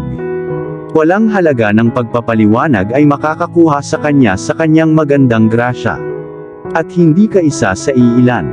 Dagdag pa niya habang marahang itinulak siya sa tabi at naglakad patungo sa break room. Parang nawawalang tuta, sinundan siya ni Ivana dahil hindi na niya alam kung ano pa ang gagawin. Si Juan Carlos ay tumingin sa labas ng lugar, at ito ay masakit na halatang hindi niya alam kung ano ang kanyang ginagawa, marahil ay hindi pa nakakatapak dito dati. Pwede ba kitang ipaghanda ng maiinom, sir? Tanong niya habang pinagmamasdan itong tumingin sa mga makintab na kabinet. Napaungol siya nang hindi marinig at ikinibit ang malapad niyang balikat. Hayaan mo akong gawin ito para sa iyo, pinangangasiwaan ni Ivana ang sitwasyon. Itinulak niya ito sa isang tabi at tumingin sa loob ng mga kabinet para sa isang tasa at platito, na iniunat ang sarili hanggat kaya niya. Pero kahit na naka-heels siya, hindi pa rin niya maabot ang tuktok ng kabinet. Hihingi sana siya ng tulong sa kanya, ngunit ang kanyang mga salita ay nananatiling isang gulong-gulo ng mga iniisip habang siya ay huminga ng malalim. Ang kanyang mga binti ay nagbabantang susuko nang maramdaman niya ang kanyang likuran. Ang kanyang matigas na katawan ay dumidiin palapit sa kanya habang siya ay umabot at humawak ng 2 tasa at platito. Napakatagal ng panahon para kumalma ang kanyang puso, kahit na pagkatapos na siya ay humakbang pabalik upang ibigay ang kanyang room. Hindi ito uubra, naisip ni Ivana habang hinuhugasan ang kanyang tasa at dinala ito sa coffee machine. Siya ay masyadong mapahamak ang nalalaman niya, at hindi siya dapat. Boss niya, ang kanyang happily married na amo. Isang gabi lang ang ginugol niya sa kanyang mga bisig, at ang 2 taon na wala siya sa kanya ay dapat man lang ay nagbigay sa kanya ng maagang simula sa pagtanggal sa kanyang sistema. Siya ay tiyak na wala sa kanya, hinuhusgahan mula sa permanenteng hindi napapansing pagkunot ng noo nito sa tuwing tumitingin ito sa kanya. Cappuccino, espresso o filter na kape, sir? Tanong nito nang hindi tumitingin sa kanya. Kung lumingon siya at matagpuan ang glacial glare nito, mamamatay siya o umiiyak. Parehong tunay na mga posibilidad, lalo na nang pakiramdam niya ay napaka-vulnerable. Espresso. Maikli ang sagot niya, at naputol ang tono nito na parabang nasasaktan siya sa mismong pagkilos ng pakikipag-usap sa kanya. Siya ay nagtrabaho sa katahimikan sa loob ng ilang minuto, ang makapal na pag-igting sa silid ay sinira ng tagagawa ng kape habang ito ay tumalsik ng singaw at bumubulusok sa mayaman at maitim na likido. Huminto siya sa kape nang malaman niyang buntis siya. Hindi naisip, hindi gusto hanggang ngayon. Mabango ang amoy nito, at gusto ito ni Ivana gaya ng pagnanasa niya sa lalaking nakalaan dito. Eto na, Mr. Jackson, mahinang sabi nito, na tumigil sa pagkurot sa harapan niya. Salamat, sabi ni Juan Carlos, kinuha ang tasa mula sa kanya. Ang boses nito ay kasing kapal ng kislap ng kamalayan na dumaloy sa kanyang katawan nang magdikit ang kanilang mga daliri. Magkadikit at magkahawak ang kanilang mga mata, at sa isang maikling segundo, maaaring higit pa, nabigla si Ivana at hindi nagmamadaling umiwas ng tingin at magpatuloy, na natulala sa iba't ibang tipak ng asul sa kanyang mga iris at sa kanyang refleksyon sa mga ito. Tumikim si Juan Carlos, nagsalubong ang mga kilay. Ako ba ang ama ng iyong anak na lalaki? Akin ba siya? Ang kanyang tanong ay napaka-hindi inaasahan para sa isang mind-blowing nanosecond. Hindi alam ni Ivana kung ano ang sasabihin, o kung paano magre-react habang ang kanyang isip ay tumatakbo sa 1,000,000 direksyon. Ito na ang kanyang pagkakataon na maging malinis, sabihin sa kanya ang tungkol kay Aiden at mag-alok sa kanya ng pagbisita sa katapusan ng linggo. Hindi siya hihingi ng anuman sa kanya, kaya lang hindi niya ginugulo ang magandang buhay na binuo niya para sa kanyang sarili at sa kanilang anak. At mas masaya siyang iwan ang pangalan nito sa birth certificate kung iyon ang gusto niya. I guess hindi siya, cool na pagpapatuloy ni Juan Carlos, hindi pinahintulutan ang sandali na proseso ang tanong niya, at bigyan siya ng sagot. I mean with your track record, who knows kung ilang lalaki pa ang nakasama mo simula noong gabing iyon. Hindi alam ni Ivana kung bakit siya nabigla, hindi man lang siya dapat masaktan sa mga salita nito. Isinasaalang-alang ang kanilang showdown, ilang araw lang ang nakalipas at kung gaano siya kabagsik. Pero nasaktan siya, at nabigla siya. Sa pagkakataong ito, gayunpaman, ang kanyang mga salita ay hindi nagkaroon ng kapangyarihan upang hindi siya makapagsalita at tumakbo siya patungo sa kanyang maliit na bungalow.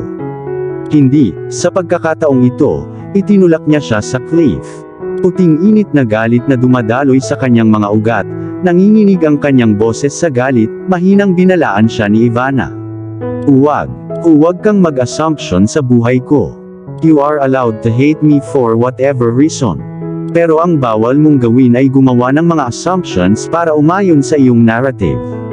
Wala kang alam sa sex life ko, kaya't huwag kang gagawa ng ganoong insinuation o dalhin ito sa usapan muli. Miss Gonzales. Tumaki ang mga butas ng ilong, nandidilim ang mga mata sa galit, tinahol siya ni Juan Carlos. How dare you speak to me in that tone? Ako ang boss mo. Alam ni Ivana na dapat siyang lumayo kung gusto pa rin niya ang kanyang katawa-tawa na nakakabaliw na sweldo, ngunit nagalit siya sa kanyang pagmamataas at mapagmataas na saloobin. Ilang beses niya itong sinaksak sa kanyang dibdib gamit ang kanyang daliri, na ikinagulat niya sa kanyang ulo. Ang kape na ginawa niya para sa kanya ng may pagmamahal, ay napuno at tumutulo sa kanyang mga daliri, na nagpainit sa kanyang kamay. Hindi, Mr. Jackson, bilang boss ko, ay hindi nagbibigay sa iyo ng karapatang gumawa ng walang batayan na pag-aangkin tungkol sa akin. At kung nakikipag-usap ka sa akin sa iyong kapasidad bilang boss ko, hindi na dapat dumating ang tanong mo. Kaya, huwag mong hilahin ang boss card sa akin. At hindi mo siya anak. Thank heavens for that. Buti naman, Miss Gonzales, salamat sa pagpapalaya mo sa akin. Wala kang ideya kung paanong ang mismong pag-iisip na permanenteng nakatali sa iyo ay natakot sa akin. Umisi si Juan Carlos habang itinapon ang tasa at platito sa counter at kumuha ng isang balumbo ng mga paper towels. Kung wala nang iba, iminumungkahi kung bumalik ka sa trabaho. Yes sir, tumango siya at hinimas ang kanyang makinis na itim na damit na hanggang tuhod, nagdadasal na ang mainit na luhang umaagos sa kanyang mga mata ay huwag siyang ipagkanulo at lumabas bago siya ligtas na mawala sa kanyang paningin. Pupunta ako sa desk ko kung may kailangan ka. Bulong niya sa namamaos na boses habang kinukuha niya ang kanyang handbag sa counter at tumalikod na para umalis, masakit na namalayan ang titig nito sa kanya habang papalabas siya ng room. Sa kanyang open space, middle of nowhere office, umupo si Ivana sa kanyang upuan at isinubsob ang kanyang mukha sa kanyang mga kamay, alam niyang napupuno na niya ang kanyang salamin, at kailangan niyang dumaan sa problema sa paglilinis nito. Shit! Ungol niya habang ginulo ang buhok niya, walang pakialam sa lahat ng iyon, sinisira niya ang gawa ni Franco. Shit fucked up badly, that much was obvious. Malamang na sinira niya ang bawat protocol sa Code of Conduct ng kumpanya tungkol sa personal space ng sanduti niya si Juan Carlos sa dibdib nito at nag-nuclear sa kanya. Hindi na siya magtataka kung tawagin siya ng HR anumang oras at bigyan siya ng babala sa unang araw niya. Dapat talaga ay itikom na lang niya ang kanyang bibig at itago ito tulad ng itinuro sa kanya ng kanyang mga magulang. Siya ay isang edukadong tao, ano ang nagtulak sa kanya para gamitin ang kanyang mga kamay, lalo na kay Juan Carlos ng lahat ng tao. Nasisiraan na talaga siya ng bait. Ibinaon ni Ivana ang kanyang mukha sa kanyang mga kamay, na sana ay mabawi niya ang kanilang away. Ngayon, dahil sa kanyang mahinang impulse control, sinayang niya ang pagkakataong sabihin sa kanya ang tungkol kay Aiden. Nag-aalala pa rin tungkol sa nagbabantang babala mula sa HR para sa pangahas na hawakan ng malaking amo, hindi na tumingala si Ivana nang marinig niya si Juan Carlos na pumunta sa opisina nito at isinara ang pinto, o nang isara nito ang mga blind sa lugar, na humarang sa kanyang pagtingin sa kanya. Na ginagawang kilala, malakas at malinaw ang kanyang damdamin para sa kanya. Kung hindi niya ito kailangan para sa anumang misteryong kondisyon na mayroon siya, hindi siya magkakaroon ng pribilehiyong umupo sa upuang ito. Ganyan siya ikinainis ng mismong presensya nito. Determinado na isantabi ang kanyang galit at sakit na damdamin, at magkunwaring may amnesia sa nangyari sa break room, umupo si Ivana at tinanggal ang kanyang salamin at pinunasan ng laylayan ng kanyang damit bago niya ito isinuot muli. Aasa rin na sana niya si Juan Carlos at hihingi ng tulong sa pag-access sa laptop niya nang dumating sina Clara at Gibby para iligtas ang araw. Binigyan siya ni Clara ng paunang pag-access at pinaalalahanan siyang palitan ang kanyang password, habang si Gibby ay nagpaalam sa kanya tungkol sa schedule ni Juan Carlos para sa araw. Bilang bahagi ng kanyang training, kailangan niyang umupo sa lahat ng kanyang mga meetings para sa araw, makipag-ugnayan sa kanyang pagbisita sa gym kasama ang kanyang personal trainer, ayusin ang kanyang lunch, kunin ang kanyang dry cleaning, at mag-type ng ilang mga report at mga presentasyon. Naisip ni Ivana na napakaraming gawain para sa isang araw, ngunit hindi siya nangahas na magreklamo. Hindi pagkatapos ng kanyang mga kahilingan sa sweldo. Dinadaanan pa niya ang schedule niya nang huminto sa desk niya ang dalawang lalaking nakita niyang kasama ni Juan Carlos sa Crush Club kagabi. Saglit silang nagkwentuhan nina Gibby at Clara bago nabaling ang atensyon sa kanya. Ikaw dapat si Ivana, ako si Matthew, at ito si Julian, kapatid ko. Si Ivana ay tumingala mula sa kanyang screen ng matagal upang makipagkamay sa kanila. Ang sarap maglagay ng mukha sa mga pangalan sa pintuan ng kanilang opisina. First cousin namin si Juan Carlos, ang mga daddy namin, sabi ni Julian, humihina ang boses, naiwan si Ivana na mismong nagdugtong ng mga tuldok. Maitim ang buhok nila na may sapphire na mga mata, ngunit nakikita niya ang pagkakahawig ng pamilya, ang chiseled jawline, matataas na cheekbones at Roman nose. Pareho silang gwapong lalaki din, not to mention kasing tangkad ni Juan Carlos. Ngunit sila ay problema na magagawa niya nang wala. Ikinagagalak kung makilala kayong dalawa, itinapon niya sa kanila ang inaasahan niyang isang panalong ngiti at itinuro sa kanyang screen. Pero kailangan kong tapusin ito. Siyempre, tumango si Julian, kumikinang sa amusement ang mga mata niya, parang may alam siya na hindi niya alam, at wala siyang planong ibahagi. Ipinaalala niya sa kanya ang isang masiglang bata, palaging nalalagay sa gulo. Isang male version ni Lydia. Isang napakainit na bersyon ng lalaki. See you later. Binigyan siya ni Matthew ng isang maliit na kaway at tinulak si Julian sa opisina ni Juan Carlos. Hindi tulad ng kanyang kapatid, may kalmado ito sa kanya na nakita ni Ivana na nakapapawi ng loob, at ito ay hindi lamang mula sa kanyang malalim, modulated na boses. Pareho silang second in command, paliwanag ni Gibby nang wala na sila sa paningin nila. Sila ang gumagawa ng lahat ng desisyon kapag wala si Juan Carlos. Si Matthew ang namamahala sa marketing, PR at communication, pinamumunuan ni Julian ang lahat ng pinansyal na lugar sa negosyo. Okay, tumango si Ivana. Dapat ba akong mag-notes? Pakiramdam ko ay dapat akong mag-notes. Tumawa si Gibby, lumalambot ang matitigas na linya sa mukha niya na halos magustuhan niya. Relax, hindi ka magsusulat ng pagsusulit sa pagtatapos ng araw. Huminga ka lang, dagdag ni Clara. You've got this. Oo, mayroon ako nito, pag-iisip ni Ivana sa sarili. Pero hindi niya ginawa. Siya ay lumalangoy sa Panic Creek habang pinapanood niya ang mga email sa kanyang inbox na pumutok at ang kanyang laptop ay walang humpay na tumutunog. Ipinadala ko sa iyo ang mga kinakailangan sa panjeta ni Mr. Jackson, iniangat ni Gibby ang kanyang ulo sa screen ng kanyang laptop. Karaniwang hindi siya nag-aalmusal. Mas gusto ang mga macchiatos at americanos mula sa Rice Coffee Shop sa ibaba, kung sakaling sabay kayong pumasok ulit. Hindi mo na kailangang mag-alala tungkol sa pag-aayos ng kanyang lunch, karaniwang pinapadalhan siya ng kanyang mommy ng lutong bahay na pagkain kasama ang isa sa mga driver o ang kanyang security detail. Ngunit pakiusap, suriin ang kanyang listahan ng panjeta sa lalong madaling panahon. Ito ay mahalaga. Oh God, halos nagha-hyperventilate si Ivana ngayon. Kailangan kong mag-note. Nasaan ang aking notepad at panulat? May notepad ba ako? Inabot ni Gibby ang maliit na stationery box na dala niya, at iniabot sa kanya ang isang bagong spiral-bound na journal at isang makintab na panulat na may nakalagay na pangalan ng kumpanya. Hey, wag kang ang ma-stress. Hinawakan ni Clara yung kamay niya at hinawakan ng mahigpit. First day mo pa lang. Sure, first day pa lang niya, pero mas ayaw ni Ivana na fudge pa ito, hindi pagkatapos mabaliw sa boss niya. Ang mas maraming notes na ginawa niya, mas mabuti. Ayaw niyang bigyan ng kahit anong bala si Juan Carlos para umungol at tumahol ulit sa kanya.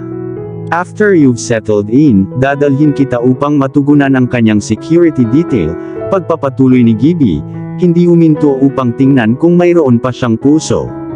Bakit kailangan na naman niya ng security? Tanong ni Ivana na agad namang nagsisi nang makita ang dismayadong tingin sa mata ng senior assistant. Kinagat ni Gibby ang kanyang mga labi at mahigpit na ipinatong ang kanyang mga kamay sa kanyang kandungan. Si Mr. Jackson ay hindi nanalo ng Businessman of the Year Award 2 years running by being nice. Marami siyang nagawang hindi masaya at nakatanggap ng kanyang patas na bahagi ng death threats. Wala. Gayunpaman, kamakailan lamang. Ngunit ang board ay hindi nais na kumuha ng anumang mga pagkakataon, at sigurado akong mapapahalagahan mo kung bakit. Ang isang patay na CEO ay hindi mabuti para sa negosyo. Napalunok si Ivana, nanlamig hanggang sa buto sa sinabi ng ibang babae. Alam niya na si Juan Carlos ay may init ng ulo, ay nagkaroon ng isang napakaraming run-in sa kanya mismo, ang pinakahuli ay ang break room. Ngunit ang magkaroon ng mga taong gustong saktan siya ay medyo sukdulan.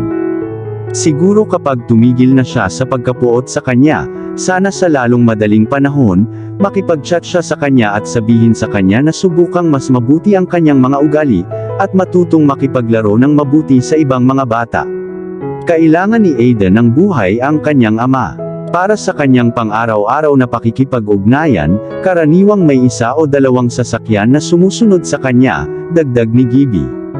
Ngunit para sa mga panlabas na kaganapan, pampublikong pakikipag-ugnayan, at paglalakbay sa ibang bansa, nangangailangan siya ng mabigat na proteksyon.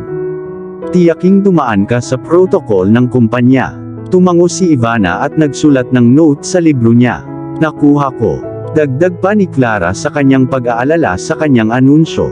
Kailangan mong maging pamilyar sa manual ng HR at Code of Conduct din.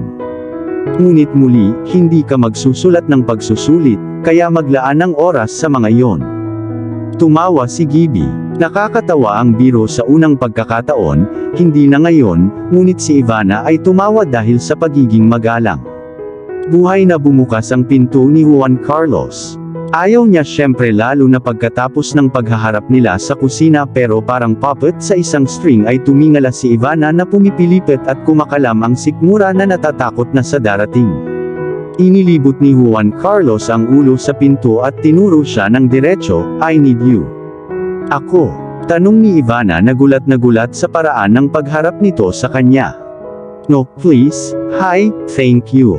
Just barked orders." May isang tao, tiyak na hindi siya, tinutulak na niya ang kanyang mga limitasyon para sa isang araw, dapat magturo sa kanya ng ilang mga asal.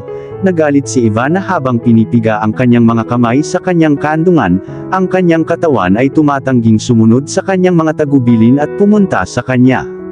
"Wala akong buong araw." Bulalas ni Juan Carlos at naglaho pabalik sa loob ng opisina.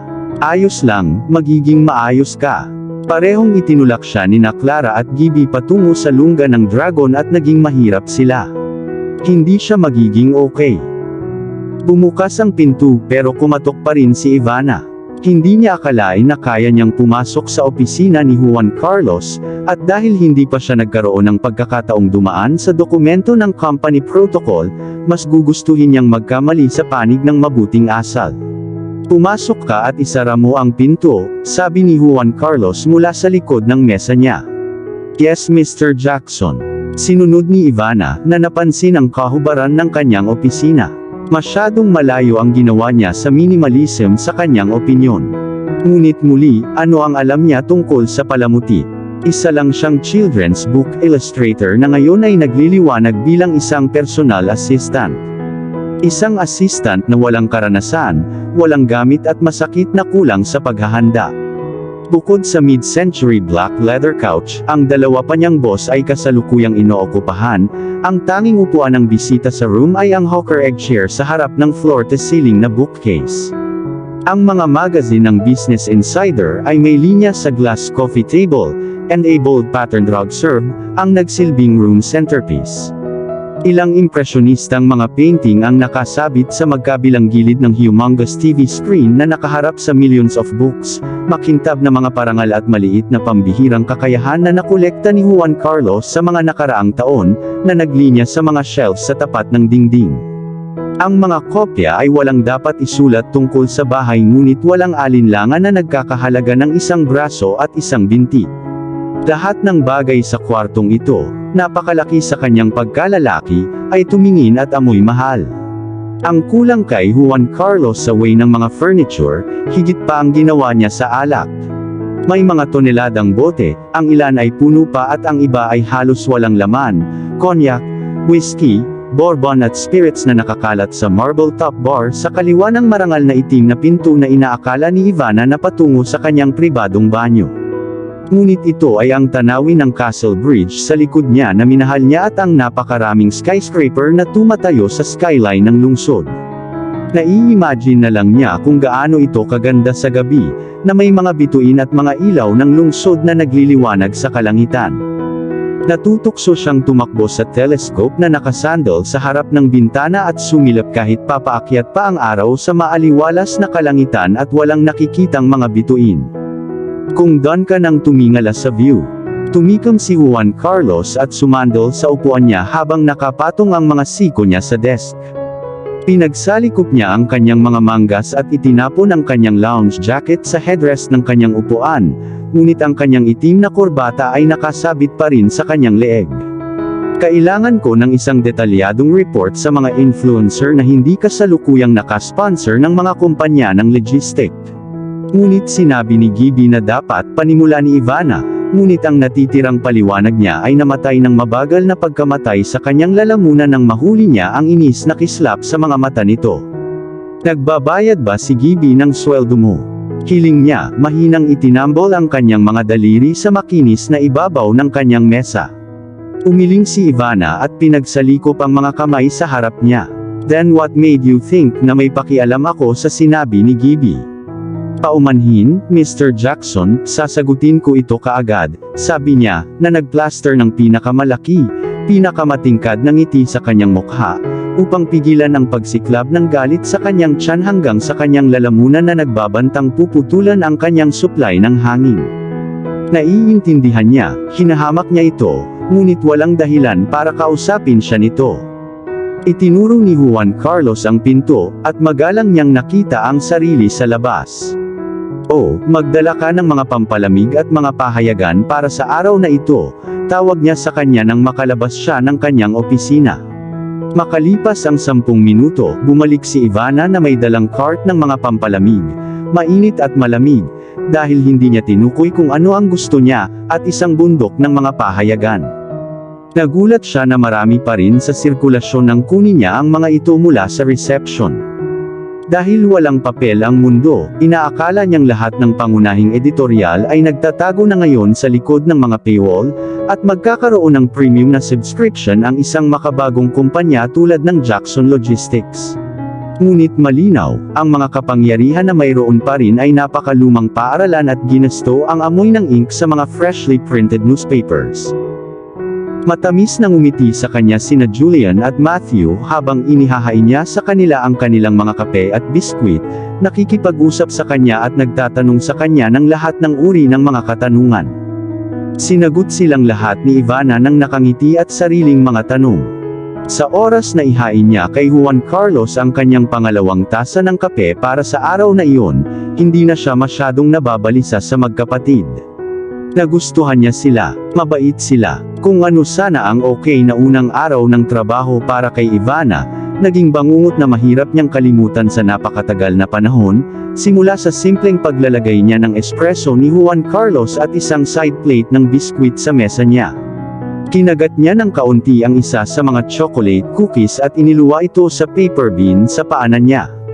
Galit na nagmumura sa ilalim ng kanyang hininga, itinulak niya ang plato palayo sa kanya sa sobrang lakas na dumulas ito sa mesa at nabasag sa floor, nadudurog sa matutulis na piraso sa buong floor. Gulat, napabuntong hininga si Ivana sa marupok na gulo, hindi makapagrehistro sa huling 30 segundo. "Sinusubukan mo bang patayin ako?" Sigaw ni Juan Carlos sa kanya, na natigilan siya sa kanyang pagkawalang sigla habang papalapit siya sa desk. Sina Gibby at Clara ay nasa silid sa isang tibok ng puso, at sina Julian at Matthew ay nasa kanilang mga paa na pinipigilan siya. "Ano ang mali sa'yo?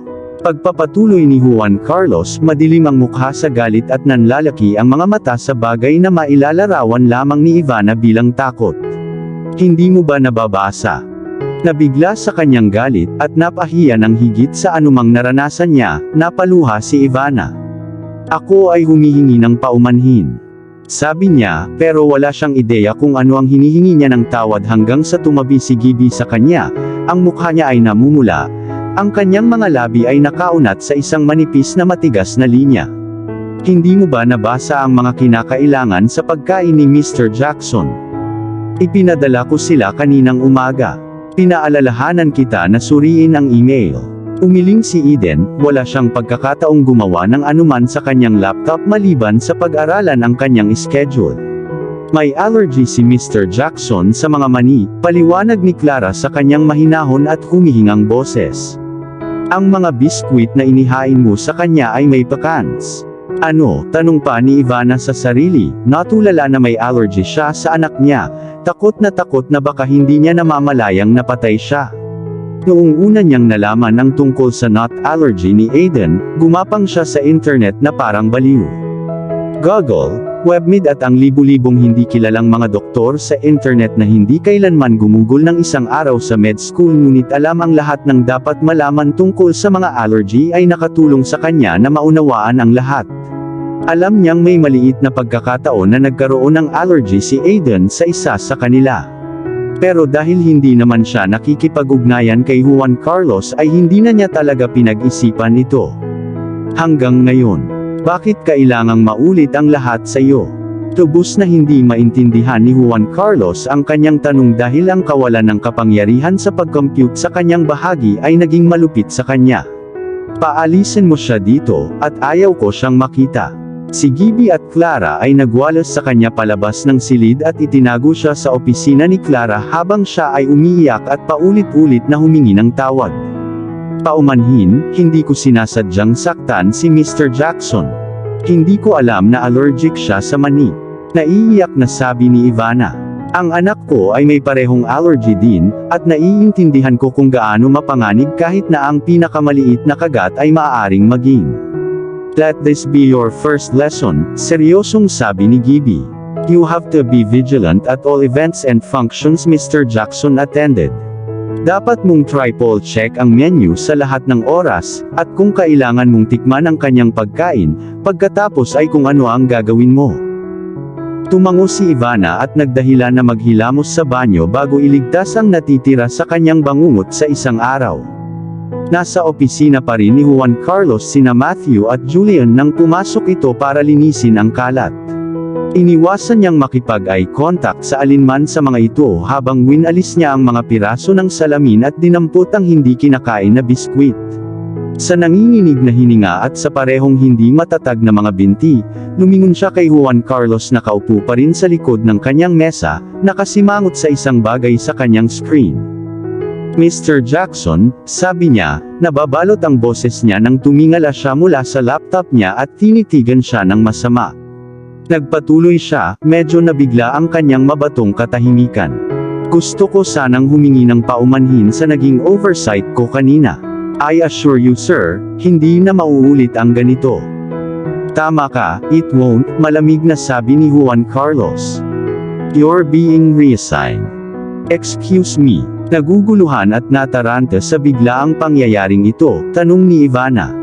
Oo naman, siya ay nag-fucked up, higit pa sa sinumang dapat manggulo sa kanilang unang araw. Ngunit hanggang sa muling pagtatalaga sa kanya, di ba medyo extreme yun? Masyado kang walang kakayahan para sa akin, at wala akong pagnanais o ang patient na makitungo sa iyo, paliwanag niya, ang tono ng tono na parang hindi pagsang-ayon sa mga mata niya. Magre-report ka kay Matthew mula ngayon. Nilunok ni Ivana ang napakalaking bukol na nakaharang sa kanyang lalamunan habang tumutulo ang nag-iisang luha sa kanyang pisngi. Pinunasan niya ito, naiinip, gamit ang likod ng kanyang kamay. Napakabuti kung gayon, Mr. Jackson. Ito ay isang pribilehiyong maglingkod sa iyo. Kahit papaano ay nagawa siyang buhati ng kanyang nanginginig na mga paapalabas ng opisina ni Juan Carlos at mawala sa kanyang paningin ng walang insidente. Gusto niyang maiyak at bumalik sa kanyang mesa, Ngunit ang isang pandak na lalaki na medyo mas bata sa kanyang sarili na may smiling brown eyes behind his horn-rimmed glasses and straw-colored hair, ay naghihintay na may dalang isang bouquet of baby's breath na gagawin. Bumuti ang pakiramdam niya at ipinagpaliban ang kanyang cry fest.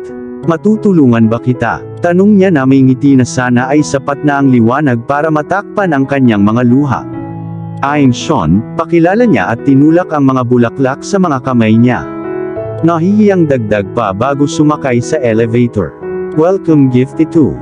Teka, tawag sa kanya ni Ivana na gustong magpasalamat pero wala na siya. Naamoy niya ang mga bulaklak, nakaramdam siya ng saya sa unang pagkakataon mula nang pumasok siya sa trabaho. Nagkaroon pa ng kabutihan sa mundo. Naibalik ni Sean ang kanyang pag-asa sa sangkatauhan. Parehong naglabas ng galit sina Julian at Matthew kay Juan Carlos nang mag-isa na naman sila sa opisina nito. Ang kanilang pang-araw-araw na pag-check-in upang talakayin ang mga isyu sa pagpapatakbo ay suspended sa sandaling ito dahil ginugol nila ang ilang minuto sa pakikipag-usap sa kanya. Si Julian, kadalasan ang mas magiliw sa magkapatid, ay hindi umimik sa kanyang mga salita. Nakita niyang sukdulan at kasuklim-suklim ang mga kilos ni Juan Carlos. Wala akong pakialam kung ano ang ginawa ni Ivana, iyon ay hindi nararapat, ito ang kanyang unang araw na maaari mo siyang bawasan. Tumangging umatras si Juan Carlos kahit alam niyang tama ang pinsan niya. Bakit kailangan niyang makakuha ng libreng sakay? Dahil minsan ko na siyang naitulog. Dahil sa tingin niyo ay may nararamdaman ako para sa kanya. Alam niyo naman kung ibang empleyado iyon, natanggal na sila sa pwesto.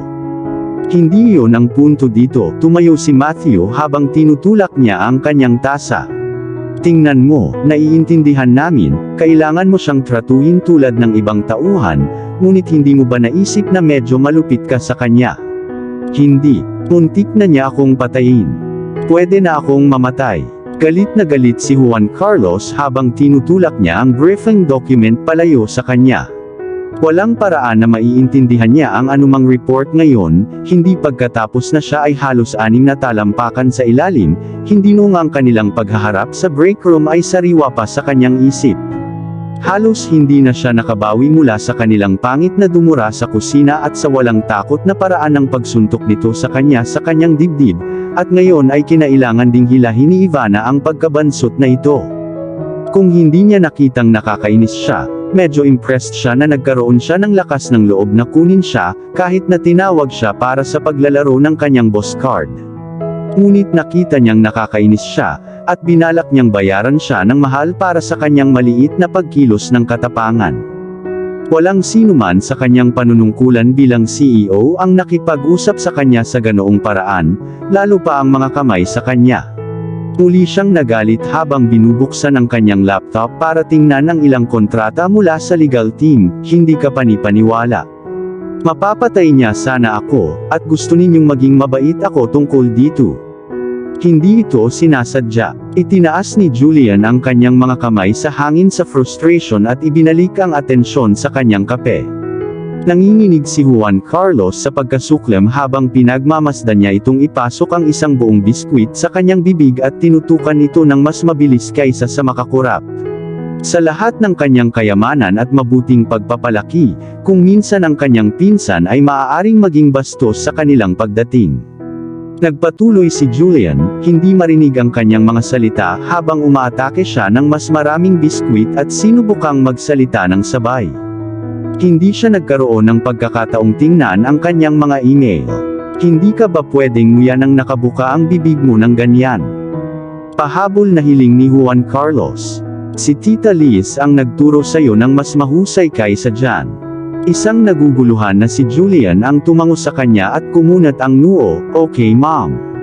Ang aking mga gawi sa pagkain, na tumutugma sa iyo, sa pamamagitan ng paraan, ay hindi kailanman nag-abala sa iyo noon. Anyway, gaya nga ng sinabi ko. Gayunpaman, pinutol siya ni Juan Carlos gamit ang isang naiinip na pagpitik ng kanyang kamay. Alam niyang hindi pa nagkakaroon ng pagkakataon si Ivana na dumaan sa kanyang mga kinakailangan sa panjeta, kaya ang pangangasiwa. Ipinaliwanag ito ni Gibby sa kanya. Ngunit ang pangangasiwa ay masyadong malaki. Thank heavens ay nagkaroon siya ng kahulugan upang suriin. Nang walang EpiPen na nakikita, maaari na siyang mamatay. At nasaktan ako sa paratang mo. Si Julian ay nagmumura pa rin tungkol sa kanyang asal o kakulangan.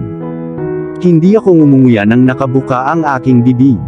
Alam nating lahat na ang ugali mo ay hindi nagkakamali gaya ng panlasa mo sa mga babae. Tumayo si Matthew at nag-inat, pinigilan ang dalawa bago sila lumihis sa topic. Nakatingin siya sa labas ng bintana, sa punong lungsod habang lumilipat ang mga tao, at patuloy ang buhay, walang patid. Paglingon kay Juan Carlos, tinanong niya sa mas malumanay na boses, sinong nagsabing gusto ko ng isa pang assistant? Masaya ako kay Lucy, tutulungan kanya sa mga influencer. Let her bring her friend on board, sagot ni Juan Carlos, well aware na hindi niya sinasagot ang tanong. Dapat pinaalis mo na lang siya. Ibinaba ni Julian ang kanyang walang laman na tasa at gilid ng plato at ikinawit ang kanyang mga kamay sa kanyang matigas na tiyan, isang masayang ngiti sa kanyang mukha, na parang katatapos lang ng 3 kurso na pagkain sa isang 4-star restaurant. Napabuntong hininga si Juan Carlos at namumula sa kinauupuan, naiirita nang makita ang espresso na ginawa ni Ivana para sa kanya ay nasa ibabaw pa rin ng kanyang mesa, inis na lalo siyang natukso na inumin ito. Kung nalaman mong wala siyang kakayahan sa isang maliit na insidente, dapat ay pinutol mo na siya, dagdag ni Matthew, na sumasang-ayon kay Julian. Isang pambihirang phenomena dahil halos hindi nagkita-kita ang dalawa sa karamihan ng mga issue. Sumandal si Juan Carlos sa kanyang upuan at hinawi ang kanyang buhok sa kanyang noo habang nakatitig sa marmol na kisame, iniisip ang mga sinabi ng kanyang mga pinsan. Si Ivana sana ay tatanggalin niya kung hindi ito mahalaga sa kanyang therapy.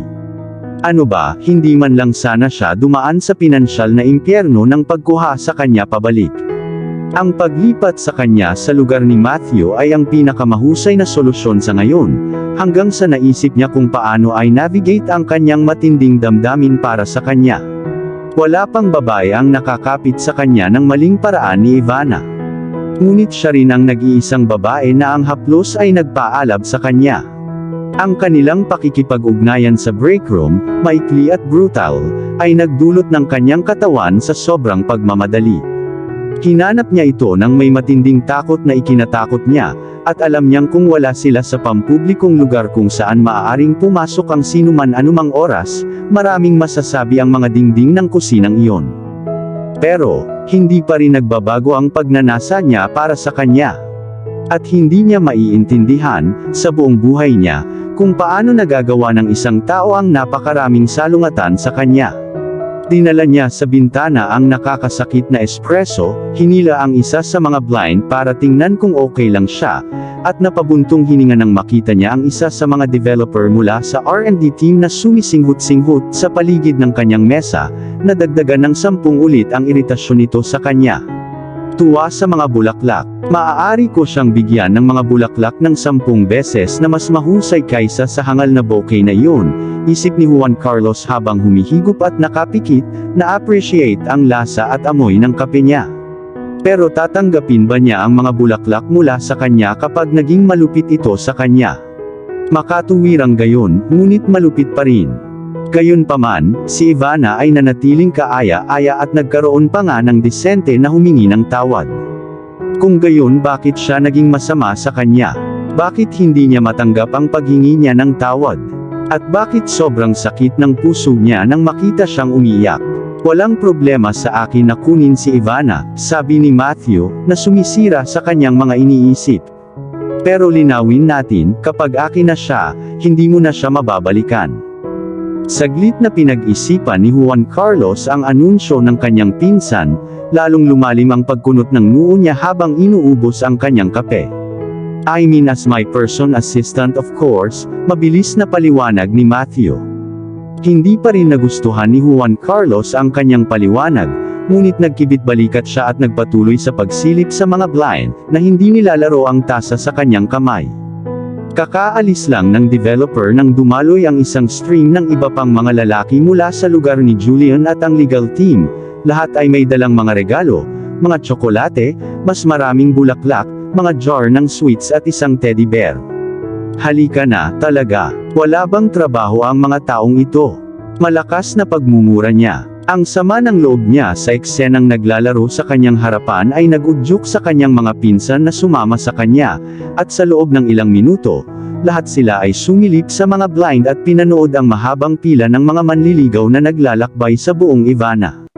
Masyadong malaki ang binabayaran ko sa lahat kung kaya nilang bayaran ang lahat ng kalokohang ito. Pagpapatuloy ni Juan Carlos, naiirita sa circus sa harap niya. I mean talaga, teddy bears. She's fucking 26, ano ang kailangan niya ng teddy bear? Sobrang selos. Umisi si Julian, bahagya niyang binangga ang balikat gamit ang kamao. Ako, nagseselos. Sambit ni Juan Carlos. Ano yon? Kung hindi mo siya pakikitunguhan ng tama, ang isa sa mga napakahusay, at napakamapagbigay na mga lalaki ay gagawin, panunuya sa kanya ni Matthew.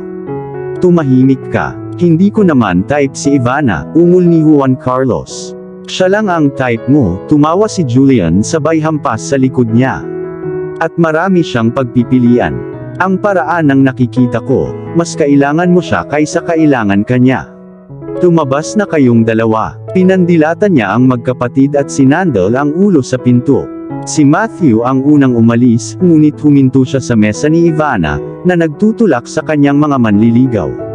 Sa kauna-unahang pagkakataon sa kanyang buhay, naramdaman ni Juan Carlos ang isang bagay na malapit sa kung ano ang maaari lamang niyang ipagpalagay na selos, dahil hindi pa siya nakakaramdam ng anumang bagay na tulad ng hindi komportable na iritasyon na nanggagalit sa kanyang puso, nang makita niyang ngumiti si Ivana kay Matthew habang tinutulungan siya sa kanyang laptop at lahat ng kanyang mga regalo. Ang tanging pagkakataon na ngumiti ito sa kanya ay sa Crush Club, yung gabing ginamit niya siya bilang rebound. Hindi niya namalayan kung gaano niya kagustong makita ulit ang ngiting iyon hanggang ngayon. Well, mukhang naayos na ang problema, tinapik ni Julian ang balikat niya habang pinagmamasdan si Ivana na sinusundan si Matthew sa hallway. Ganito ba siya palagi kaganda? Nagtataka si Juan Carlos, nabighani sa kanyang mga kulot at sa paraan ng pagtalbog nila ng malumanay, kasabay ng kanyang maiikling hakbang. Pinahal niya ang kanyang buhok na mahaba, ngunit isang bagay tungkol sa bagong ayos ng buhok na ito ang nagpaakit sa kanya. Bagaman, maaaring ito rin ang pananamit, sexy ngunit angkop sa trabaho, nakakapit sa lahat ng tamang lugar, sa lahat ng curve na gusto niyang hawakan at hawakan malapit sa kanya. Hindi ko alam kung bakit ganito na lang ang reaksyon ko sa kanya. Everything about her drives me insane, and not in a good way, pag-amin ni Juan Carlos habang iginuhit ang blinds at bumalik sa upuan niya. Itinapon niya ang walang laman na tasa sa mesa at tinitigan ito ng may pananabik. Gumawa si Ivana ng masarap na kape, mas mabuti kaysa kay Gibby, ganoon kalaki ang ibibigay niya sa kanya. Bueno, hindi ba iyon ang nais ng iyong therapist na malaman mo? Casual na nakasandal sa bintana, ang talampakan ng kanyang sapatos ay nakadikit sa salamin, tanong ni Julian. Ngunit ngayon ay umalis ka na at sinaktan mo rin iyon. Magaling, henyo. Huwag mo nang ipaalala sa akin. Inirapan siya ni Juan Carlos at tiningnan ang kanyang schedule. 3 meetings at lunch date kasama ang parents niya. Nais niyang hindi na niya kailangang ubusin ang alinman sa mga iyon. Tinulak palayo ni Julian ang bintana at tinungo ang pinto. Buti na lang na-reassign mo siya sa lugar ni Matthew, kung hindi, walang nagsasabi kung gaano mo siya itinulak. Pumayag naman si Juan Carlos, at hindi niya maiwasang mapabuntong hininga habang sinusulyapan ang bakanting mesa ni Ivana na madiskarteng inilagay niya sa harap ng opisina nito para mabantayan siya nito. Ngunit ngayon ay nasa kabilang bahagi na siya ng floor, hindi nakikita at hindi niya maabot. Sobra na para manatiling malapit sa kanya. Naramdaman ni Ivana ang nakakaawang mga titig ng ibang assistant sa buong oras na sinundan niya si Matthew sa bulwagan hanggang sa bahagi ng floor nito, at gusto niyang umiyak muli. Narinig nilang lahat ang napakalakas na pagbagsak ni Juan Carlos. Hindi na siya magtataka kung siya na ang subject ng mga group chat at chain email, o ang inspirasyon sa likod ng isang meme o dalawang lumulutang sa paligid. Nakakita siya ng ganito, naglalaro ang mga ayon sa Van Holt Industries, kung kailan ang mga senior executive ay nag-a-appreciate sa mga junior staff sa pinakamaliit, minsan nakakatuwang mga sakuna at inuulit ng buong kumpanya ang insidente ng ilang araw. Alam ni Ivana, bagaman, ang kanyang pagkakamali ay malayo sa isang katawa-tawang sakuna. Ang pag-iisip na muntik na niyang patayin si Juan Carlos ay nagpalamig sa kanya sa tuwing bumabalik ang kanyang isip sa nakakatakot na sandali sa kanyang opisina. Siguro ang pakikipagtulungan sa kanya ay hindi magandang ideya. Ito ay nagiging mas maliwanag habang siya ay nananatili na sila ay magpatayan sa isang punto. Baka hindi physically, ngunit sa oras na ang isa sa kanila ay sumuko, maaaring wala nang matira sa kanilang mga puso. Siguro kailangan na niyang umalis bago pa ang lahat ng maramdaman nito para sa kanya ay puot. Ito ang opisina mo, at nasa tapat lang ako ng hall mula sa iyo. Pinapasok siya ni Matthew sa loob ng isang room na napakaliit na nagpaalala sa kanya ng isang cabinet ng mga gamit, at isinara ang pinto sa likuran niya, na pinutol ang kanyang mga gulong isipan sa pamamagitan ng kanyang ngiti at kabaitan. Hindi pa niya lubusang na proseso na tiyuhin siya ni Aiden. Pati si Julian. Pareho silang mabubuting lalaki, ang impluwensyang kailangan ng kanyang anak sa buhay nito. Salamat, sabi ni Ivana sabay lagay ng box niya sa desk at kinuha sa kanya yung laptop niya. Ang kanyang bagong boss ay prangka sa kanya habang siya ay nakaupo sa isa sa dalawang upuan ng bisita sa kabilang dulo ng mesa. Magiging tapat ako sa iyo, hindi ko kailangan ng assistant. Si Lucy ay napakahusay at may kakayahan. Tumango si Ivana, lumulubog ang pakiramdam sa sikmura niya, kumbinsido na pinapaalis siya nito. Hindi siya umaasa, katatawag lang niya kagabi sa bathroom place para ipa-reserve ang kanyang clawfoot tub. Paano niya ito afford ngayon kung wala siyang trabaho? Hindi, niyugyug niya sa isip ang sarili, kumikislap ang pag-asa sa buhay sa kailaliman ng kanyang pusong nasaktan, hindi niya ito bibigyan ng opisina kung balak niyang tanggalin siya. Dahil nakabalik na ang common sense, sinubukan ni Ivana na ituon ang lahat ng sinabi ni Matthew na isang imposibleng gawain nang hindi niya nakuha ang kalahati ng kanyang mahusay na kahulugan ng pananalita. Okay ka lang ba niyan? Tanong niya, ngumiti si Ivana at sinigurado sa kanya na masaya siya sa plano, kahit wala siyang ideya kung ano ang napagkasundoan niya. Natatakot siyang makakuha ng kaliwanagan, kaso iniisip din niya na mahirap sa pandinig. Muling nag-init ang pisngi niya nang maalala ang masasakit na salita ni Juan Carlos. Paano siya nakalikha ng buhay kasama ang isang lalaking walang puso at walang pasensya? At dahil ang kanyang anak ay tila humahabol sa kanya sa lahat ng bagay, magiging ganoon din ba siya kalupit? Nasa genes din ba yan? Sa kanyang DNA? Mahusay, ipapaalam ko kina Gibby at Clara na sasali ka sa kanila sa ilang sandali. Nag-thumbs up si Matthew sa kanya at mabilis na umatras palabas ng kwarto. Masakit na malinaw sa sinumang may mga mata na hindi siya komportable sa buong kaayusan na ito at gusto niyang lumayo sa kanya sa lalong madaling panahon. Hindi niya siya sinisisi, hindi siya magiging komportable kung bigla siyang masilayan sa isang assistant na walang business maglaro sa Major League. Ivana, sabi ni Matthew mula sa pinto. Itinaas niya ang kanyang ulo at tinitigan siya, pinikit pabalik ang mga luhang nagbabantang tumulo. Yes. Si Juan Carlos, bigyan mo siya ng oras. Hindi siya nakakatakot na lalaki. May ugali siya pero hindi naman siya ganoon kasama. Ngayon, kinilabutan lang siya, iyon lang. Nilunok ni Ivana ang bukol sa lalamunan niya. Siyempre. Magiging maayos ka ba? Tanong ni Matthew, hinahanap ang kanyang mukha para sa mga palatandaan ng nalalapit na pagkasira. Talagang, pagsisinungaling niya. Hindi siya magiging okay. Hindi man lang ngayon. Siya ay pagod na pagod at masakit sa lahat ng dako, maging sa kaibuturan ng kanyang kaluluwa. Ngunit isa pang ngiti ang ginawa niya para sa kanya, isang tango pa, isang oo, kahit na ang gusto lang niyang gawin ay isigaw ang kanyang lakas ng loob. Nasaan ang Emmy niya? Nagtaka si Ivana dahil nabigla si Matthew sa performance niya, lalong lumawak ang ngiti nito habang tumatango, halatang nasiyahan sa mabilis na pagtatasa ng mental well-being nito.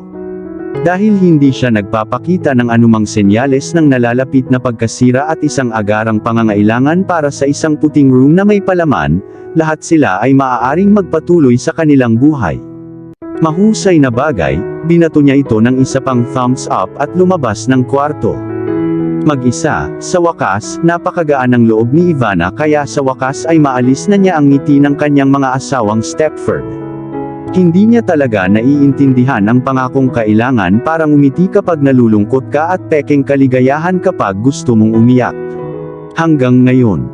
At habang binubuksan niya ang kanyang kahon ng stationery at inayos ang kanyang kahangahangang koleksyon ng mga bulaklak sa mukhang kredenza sa likod ng kanyang mesa, nagkaroon si Ivana ng bagong pagpapahalaga kay Lydia at sa kanyang craft. Ang pag-arte ay nangangailangan ng pangako at pagsisikap. Dalawang bagay na kakailanganin niya sa mga spades kung plano niyang panatilihing maliwanag ang buwan sa Jackson Logistics. At sa loob ng 15 minuto ay ibinuhos niya ang lahat ng kanyang pagsisikap sa pag-set up ng kanyang opisina habang siya ay nag-aalis ng alikabok at nagpupunas at muling inayos ang mga kasangkapan, bago bumaling sa bintana upang buksan ang mga blind. Hindi naman masama ang view sa kabila, ngunit siguradong namutla ito kumpara kay Juan Carlos. Gayunpaman, nagpapasalamat si Ivana na magkaroon ng isang bintana na may kaunting tanawin man lang kung isa sa alang-alang ang laki ng room na ito. Ilang minuto niyang tinitigan ang mga naninigarilyo sa rooftop ng gusali sa kabila, ilang law firm, Hayes at Jones, kung tama ang pagkakaalala niya, nahila lang nang tumunog ang kanyang cellphone. Nag-ugat siya sa loob ng bag at inilabas iyon, nagngangalit ang kanyang mga ngipin nang makita ang caller ID. Ang kanyang ina ay diretso sa punto at iginiit na dapat siyang umuwi para sa hapunan, mayroon silang balitang ibabahagi, at hindi na ito makapaghintay. Kung hindi nagplano si Ivana na pumunta kaagad, wala silang magagawa kundi ang pumunta sa kanyang munting bungalow. Hindi uubra sa akin ang mga pananakot na iyon, Ma'am. Mangyaring itigil ang pagtawag sa akin. Ako ang magdedesisyon kung kailan mo makikita ang anak ko. Feeling no guilt whatsoever, ibinaba ni Ivana ang telepono, alam niyang ang kagyat na balita na nais nilang ibahagi ay walang iba kundi isang pakana upang makita si Aiden. Hindi siya mahuhulog dito. Naiinis pa rin siya nang may dumating na notification sa Hot Connections app. May posibleng kapareha siya. Pinikit ni Ivana ang kanyang mga mata nang may kahina-hinala habang iniskan niya ang impormasyon. Kung kailangang pagkatiwalaan ang kanyang profile at larawan, si Isaac Jones ay cute, edukado at may disenteng trabaho bilang abogado. Kaya bakit siya single? Muli, nagtataka si Ivana habang in-scroll niya ang profile nito ng isang beses, sinisigurado na hindi siya gumawa ng mga bagay tungkol sa kanya. Satisfied ang kanyang mga mata ay hindi nililinlang siya, at sa kabila ng kanyang bituka na nagsasabi sa kanya na siya ay napakabuti upang maging totoo, pumayag siya sa isang coffee chat. Siya ay online, at siya ay tumugon kaagad. Dahil nagtrabaho siya sa law firm sa buong Jackson Logistics, ang mismong lugar na tinatitigan niya sa mga sandali bago ang tawag kasama ang kanyang ina, hindi niya naisip na pumunta sa isang hapon. Kailangan agad ni Ivana ng isang handyman. Kung mas maaga silang nagkita at na-friendzone siya, mas mabuti. Nakipag-chat sila sa kape noong sumunod na linggo pagkatapos niyang kumpirmahin ang kanyang schedule. Nagpadala siya ng mensahe sa group chat, at naging wild ang larawan ni Isaac at ang mga babae. Hindi nila napigil ang bumubulalas ang kanyang mga mata at dimples.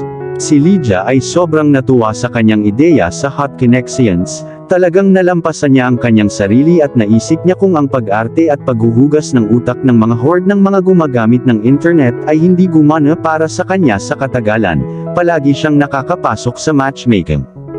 Masaya lang sina Cassandra at Shena na sa wakas ay maliligaw na si Ivana at matatapos ang kanyang 2-year dry spell. Nasa group chat pa siya nang dumating si Clara para i-round up siya para sa kanyang unang session ng training. Nice, sabi niya habang nililibot niya ang kanyang masikip na espasyo, ang kanyang mga mata ay nagliliwanag sa sari-saring bulaklak at mga regalong nakapatong sa sideboard. Oh, pakiusap, mayroon kang mas mahusay na real estate, nanlaki ang mata ni Ivana habang sinusundan siya nito palabas ng opisina. I guess your side of the floor is the hills and mine is the slums. Nang makababa na sila sa 18th floor kung saan naghanda si Gibby ng kwarto para sa kanila ay pareho silang nagtatawanan at nagkukwentuhan na parang mga matandang magkaibigan. Sa sumunod na 4 na oras, halos nakalimutan ni Ivana ang kanyang malapit na nakamamatay na mga pagtatagpo kay Juan Carlos habang galit na galit siyang gumawa ng mga notes sa personal na pag-aayos at pagbibihis para sa tagumpay. Kahit na hindi na siya nag-report kay Juan Carlos bilang executive assistant, kailangan niyang magmukhang maganda sa lahat ng oras. Ang isang bagong wardrobe ay napakababa sa kanyang listahan ng mga prioridad, at hindi ito isang bagay na pinlano niyang pagmasdan ngunit ngayon na mabuti na itong dinala ni Gibby, kailangan niyang gawin. Isang bagay tungkol dito sa lalong madaling panahon. Tama ang hula ni Lydia, pagkatapos ng lahat, naisip ni Ivana habang inaalala ang kanilang away sa kanyang napakaluma na damit. Mahirap paniwalaan na 2 araw lang ang nakalipas. Pakiramdam niya ay matanda na siya sa buong buhay niya.